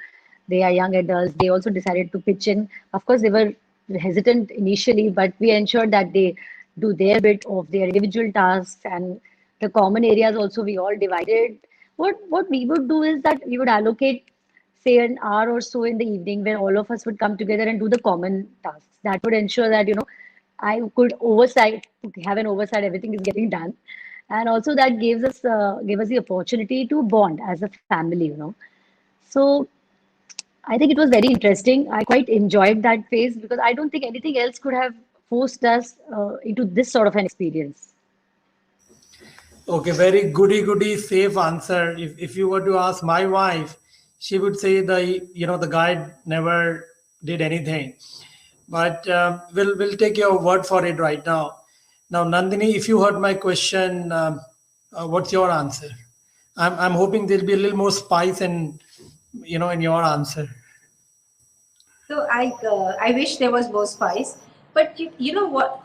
Before, like Shilpa said, before the lockdown, I think there was almost none of the little domestic things that was being done by us. It was outsourced to a large extent, and then depending on whose capability, whose interest, enthusiasm, time, need, we would do things. I think the day on March 22nd when the lockdown happened, interestingly, my youngest son, I have two sons, the younger son said, I think now we need to decide what is to be done. And so four of us sat together and then we listed down what are the jobs. And then we created partners. And so me and my younger son were partners, Ignelo and the older son were partners, and we decided how job rotation should happen, how often do we need to do certain set of jobs. And it's till he was here till September. Till September, it went clockwork.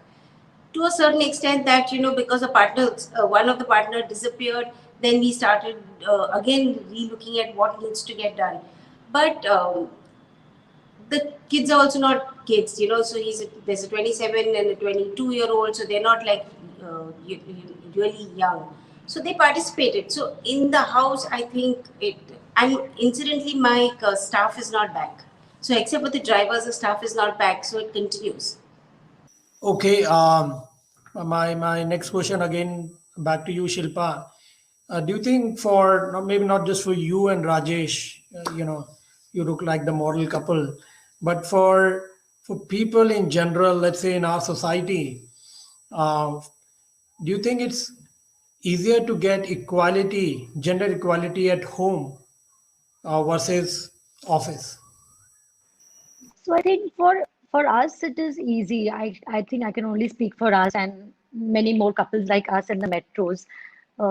we are all, most of us are well read, well traveled, and equality comes easily to us, whether it's at work or at home, and we appreciate the strengths that each of us have. There are many things that Rajesh can do better, and there are, of course, a big list of things that I can do better. So I think we just pick and choose on our strengths and work on those. So yes, that's what I think. Nandini, what is your view? Do you see a gender flavor to this whole subject? To a small extent, yes. You know, you can see that the men folk are more eager to get back to work, and that the reasons can be multifold. One, if he's the only earning member in the family and it's a small house and the kids are running around, and then it's a little bit awkward for you know. So there are a lot of people who are yet single earning members. All those people want to get back. The facilities in the office are much better. The Wi-Fi, it's a lot better. So yes, to a certain extent, men are more keen to get back to work. But also, the new shared responsibilities of doing dual work.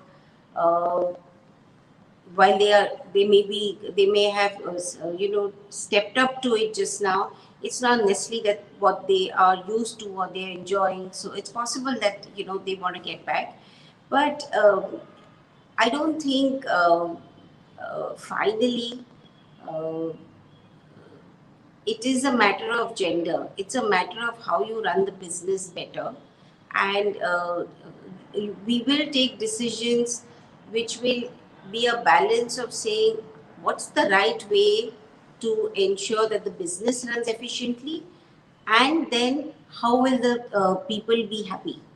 All right, very clearly, the last 1 year has pushed us, nudged us to think about things that we never thought were relevant.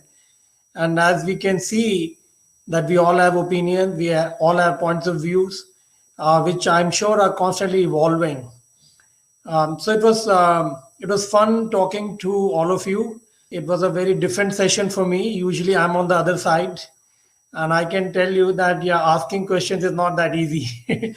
But you definitely are the right power couples, and I'm hoping that we will meet in person, and I'm also hoping that the viewers would have learned something from this session.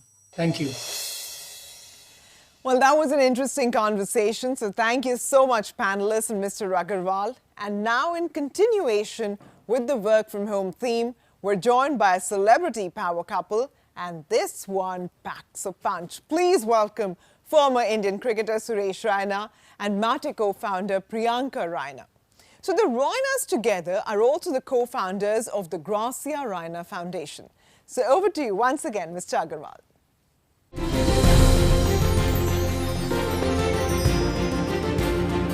Thank you again.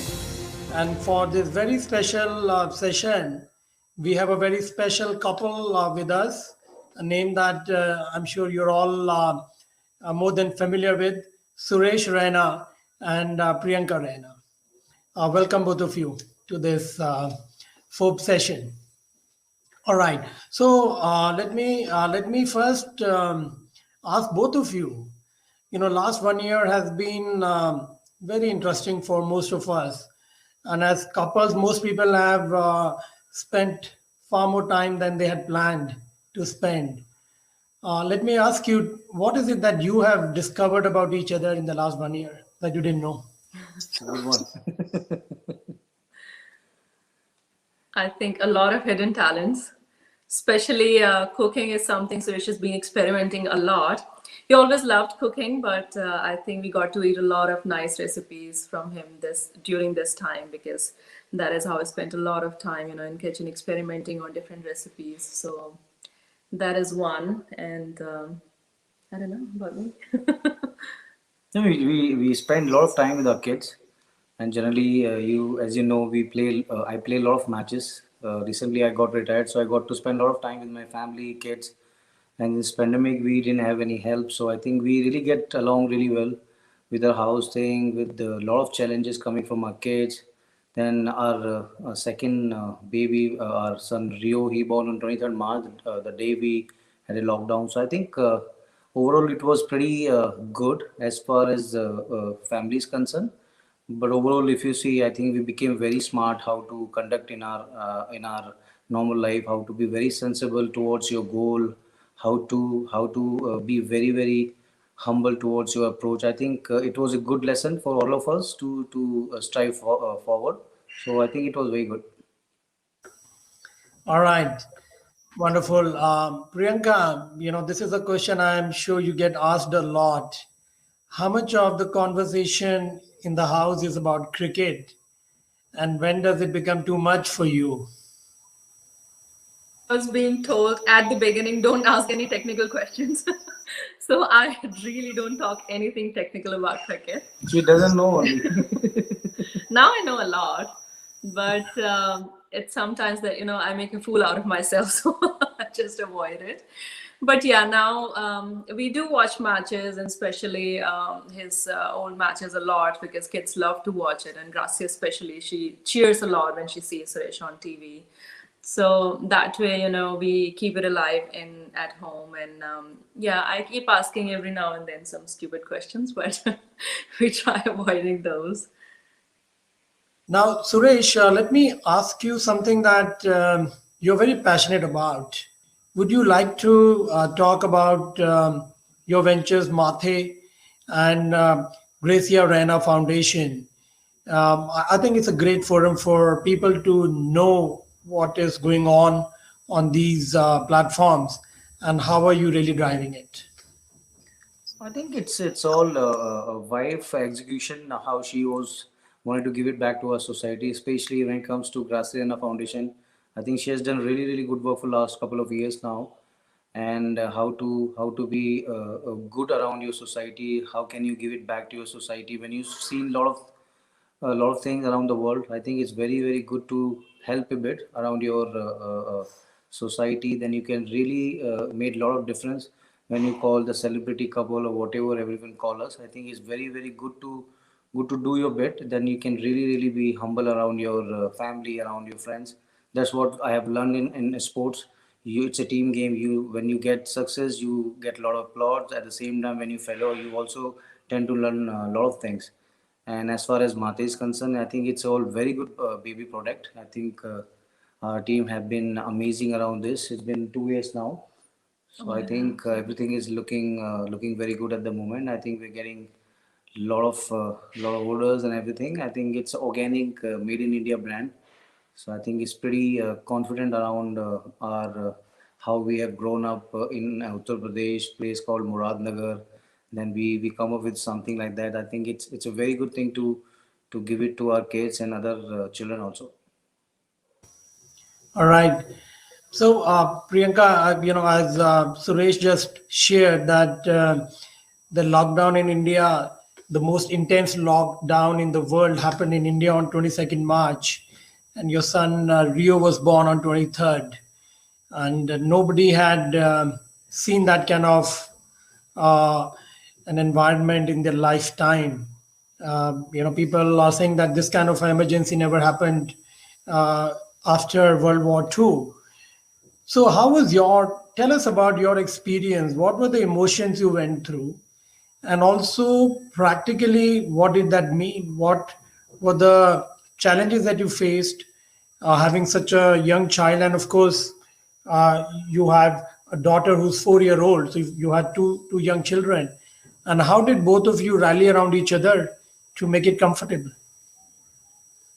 So, of course, that time was it was a bit concerning for us at that stage when we just heard, I'm due in 2 weeks and there's a lockdown happening tomorrow. And I got so nervous that I actually went into labor that night itself. So Suresh, Rio was then born 2 weeks earlier. thankfully, we had a lot of support from doctors and everybody around us, and family was here. So we got a lot of emotional support also from our parents. So that way, everything was handled well.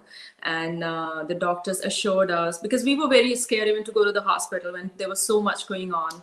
And then we spoke to the experts and they were like, it's going to be okay, just come over and everything is going to turn out fine. And I think it also happened because people didn't have a lot of information. They were not really sure how to act in certain manner and how to, perceive this thing, how to prepare themselves.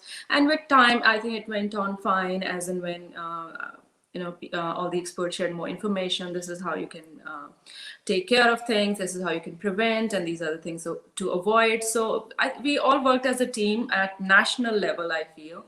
And I think staying at home also with children was a little difficult in the beginning, because especially for Gracia, school was shut, she was at home, and she couldn't really understand what was going on. But I think with God's grace, everything turned out fine. And she also understood a lot, and she also supported us a lot with this whole situation. She's a smart kid. So yeah, I think communicating well with her and making her understand things really helped us. Wonderful. Suresh and Priyanka, wonderful chatting with you, and all the best bringing up two young children. I'm way past that stage, but I think when kids are, till they are 5, they're wonderful. So enjoy that phase. All right. Goodbye. Well, thank you so much for joining us, Suresh and Priyanka, Raina, and thank you, Mr. Agarwal, for steering that conversation. So it's clear that the pandemic has truly seen the dynamics of gender roles evolve and has created a path for better synergies at home and hopefully at work too across the country. So let's now move on to the next set of awards. The other 2 new award categories this year are to acknowledge the best philanthropists, promoters and professionals of the year. These categories are a reflection of the need to recognize those supporting the underprivileged at a time when disruptions due to the pandemic upended lives of millions of people.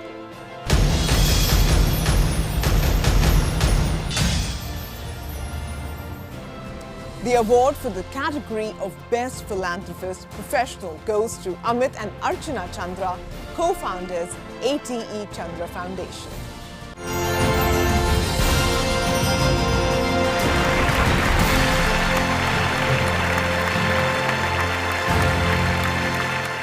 Archana and I are grateful to such a distinguished jury and to Forbes India for this very kind recognition. We have always considered service to society as a duty, a privilege, and an opportunity, something that we are both very grateful for. Getting any sort of recognition for it is therefore an added bonus. We humbly accept this on behalf of both our teams, the AT Chandra Foundation that enables and facilitates all the work that we do, as well as my team at the Jai Vakil Foundation, which serves individuals with intellectual disability. Thank you so very much. Thank you. I think Amit and Archana have distinguished themselves from their long years of service in the area of philanthropy and social causes. As many of us know, they have committed publicly to donating a majority of their wealth in their lifetime to social causes. They have been associated, both of them in their individual right and collectively have contributed to many causes, whether it is in education with the Ashoka Foundation, whether it is serving on the Tata Trust, in the case of Amit on several social causes and several other health causes, and also including the impact they made in the context of COVID. Similarly, Archana has been involved with many philanthropic institutions and has been involved in setting up hospitals to take care of folks who cannot afford healthcare, etc. So I think we were struck by their ability to give so much and do it consistently over the years, not just money, but also time and leadership. Well, congratulations, Amit and Archana Chandra. Your work inspires us all. Next up is the Forbes India Leadership Award 2020-2021 for Best Philanthropist Promoter.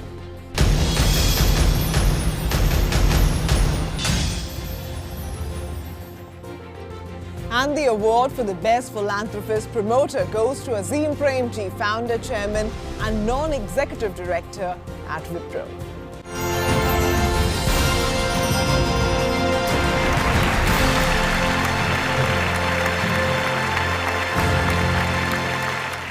Thank you very much for this honor that you have bestowed on me. It is quite clear to me that such an honor is equally shared by thousands of my colleagues, both at the foundation and at Wipro. It is only their dedication and capabilities that makes our work possible. Thank you very much again. Wish you the best. Mr. Azim Premji was awarded the award for the best philanthropist in the promoter category. He has had a distinguished record. I think we're all aware of the numerous gigantic contributions that he and the Wipro Foundation have made over the years. They have touched so many lives in India and have impacted not only the area of education, but also governance, also nutrition. And they have been focused on relentlessly helping a whole variety of vulnerable groups in India in different categories. Both the scale of his contributions, the longevity of his contributions, the breadth of the impact that the foundation and his team have had was in the minds of jury a unanimous choice for this award category. And he has inspired so many other wealth and value creators in the country to give back more and make a bigger impact. And we were very humbled by learning the contributions of Mr. Premji and his foundation in the area of philanthropy. Moving on to our next set of awards. Our industry stalwarts have dedicated their lives to building formidable businesses to put India on the global map. They've built their companies ground up, creating jobs for hundreds of thousands and steering the ship confidently through many turbulent seas. COVID-19 was just one of them. So the next category of awards is the Forbes India Leadership Award 2020-2021 for Lifetime Achievement.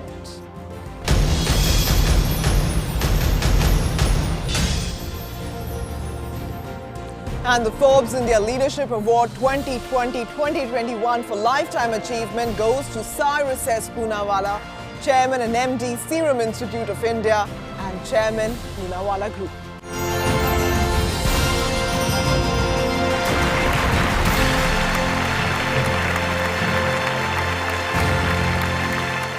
I'm very grateful to the Forbes selection committee, the chairman, and all those associated with identifying me and giving me this great honor of a Lifetime Achievement Award from Forbes India. Having said that, I feel gratified that my 50 years work in the procedure of saving human lives and mankind has culminated into this award. Staff and scientists of Serum have helped me immensely in producing life-saving vaccines at a very affordable price. Having said that, my now attention is turned from giving these vaccines at affordable prices to the great challenge of making a vaccine, and which we have already launched for COVID, to eradicate COVID and bring it under control as fast as possible and make India proud that we are the world's leader again, not only in vaccines but in making available hundreds of millions of doses. Mr. Cyrus Poonawalla's journey is truly inspiring and almost a playbook for any budding entrepreneur.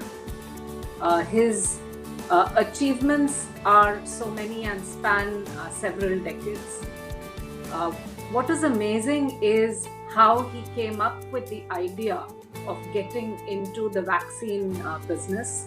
It dates back to the time when his family was selling its business to the Hafkin Institute, and he thought that he could actually leverage for Serum to produce vaccines, and that too at scale. Even 20 years on, as the world battles with the COVID-19 pandemic, it is Serum Institute that has once again come to the forefront and is one of the largest and one of the first to produce the vaccine, not just for India, but also to export to other countries. And another thing that stands out is, the orderly succession planning and how he brought his son Adar and put him capitalism at the helm of affairs nearly a decade ago. We don't see that orderly transition many times. And all of this just makes Mr. Poonawalla truly worthy of this award. Well, congratulations, Mr. Poonawalla. And now, ladies and gentlemen, we move on to the last award for the evening. The Forbes India Leadership Award 2020-2021 Entrepreneur for the Year.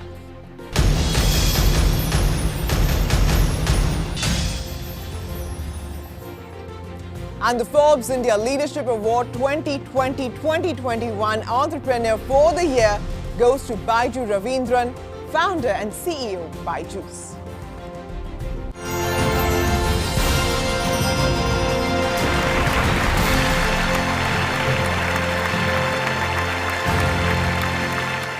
The fact is, founders get undue credit for what they do. Though it's an Entrepreneur of the Year award, it's actually a recognition of every team member who has played a role in the last 10 years. As we all know, the past year was a real test of our collective human spirit. With pandemic closing massive disruption across all sectors, it was an unexpected challenge for businesses to navigate a crisis of this magnitude. However, I believe every challenge is an opportunity to better ourselves and to create a positive impact. For us, this meant adapting to school closures to make sure that learning didn't stop. During the peak of the lockdown, we made all our content free. We saw 40 million students joining our free platform in the last 10 months. And we are fortunate to be in a segment which is of positive relevance during a crisis like this. Moments like this make you happy because it's a validation that you are on the right path. But there is no scope for complacency, as there is a long way to go before we will call it a success. But I hope awards like this inspire many more people to actually follow their dreams. So the jury was looking for an individual who had dramatically transformed area where the entrepreneur was operating in, and built a certain scale which had a big impact, not only in that particular area but also at a national level. So I would like to congratulate Baiju Ravindran, because he has dramatically transformed India's learning landscape, and I strongly believe that innovation in the area of education, agriculture and healthcare is going to be the way forward for India to make a quantum jump in terms of whatever we are doing. And I think Baiju has shown this in a fantastic way. The company is also very well respected. It's also reflected in its valuation and the overall interest amongst the investors as well as all the stakeholders. Well, heartiest congratulations to all the winners. And with that, it's a wrap on the 10th edition of Forbes India Leadership Awards. It's been a fantastic evening, and the credit for this goes to each and every one of you who has taken the time out to join us today virtually. Congratulations again to the winners, and our gratitude to the jury that helped us pick them and the guests who made this event a memorable one. I would also like to thank all our partners.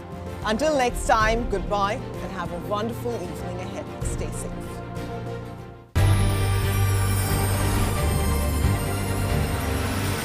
Forbes India Leadership Awards 2020-21.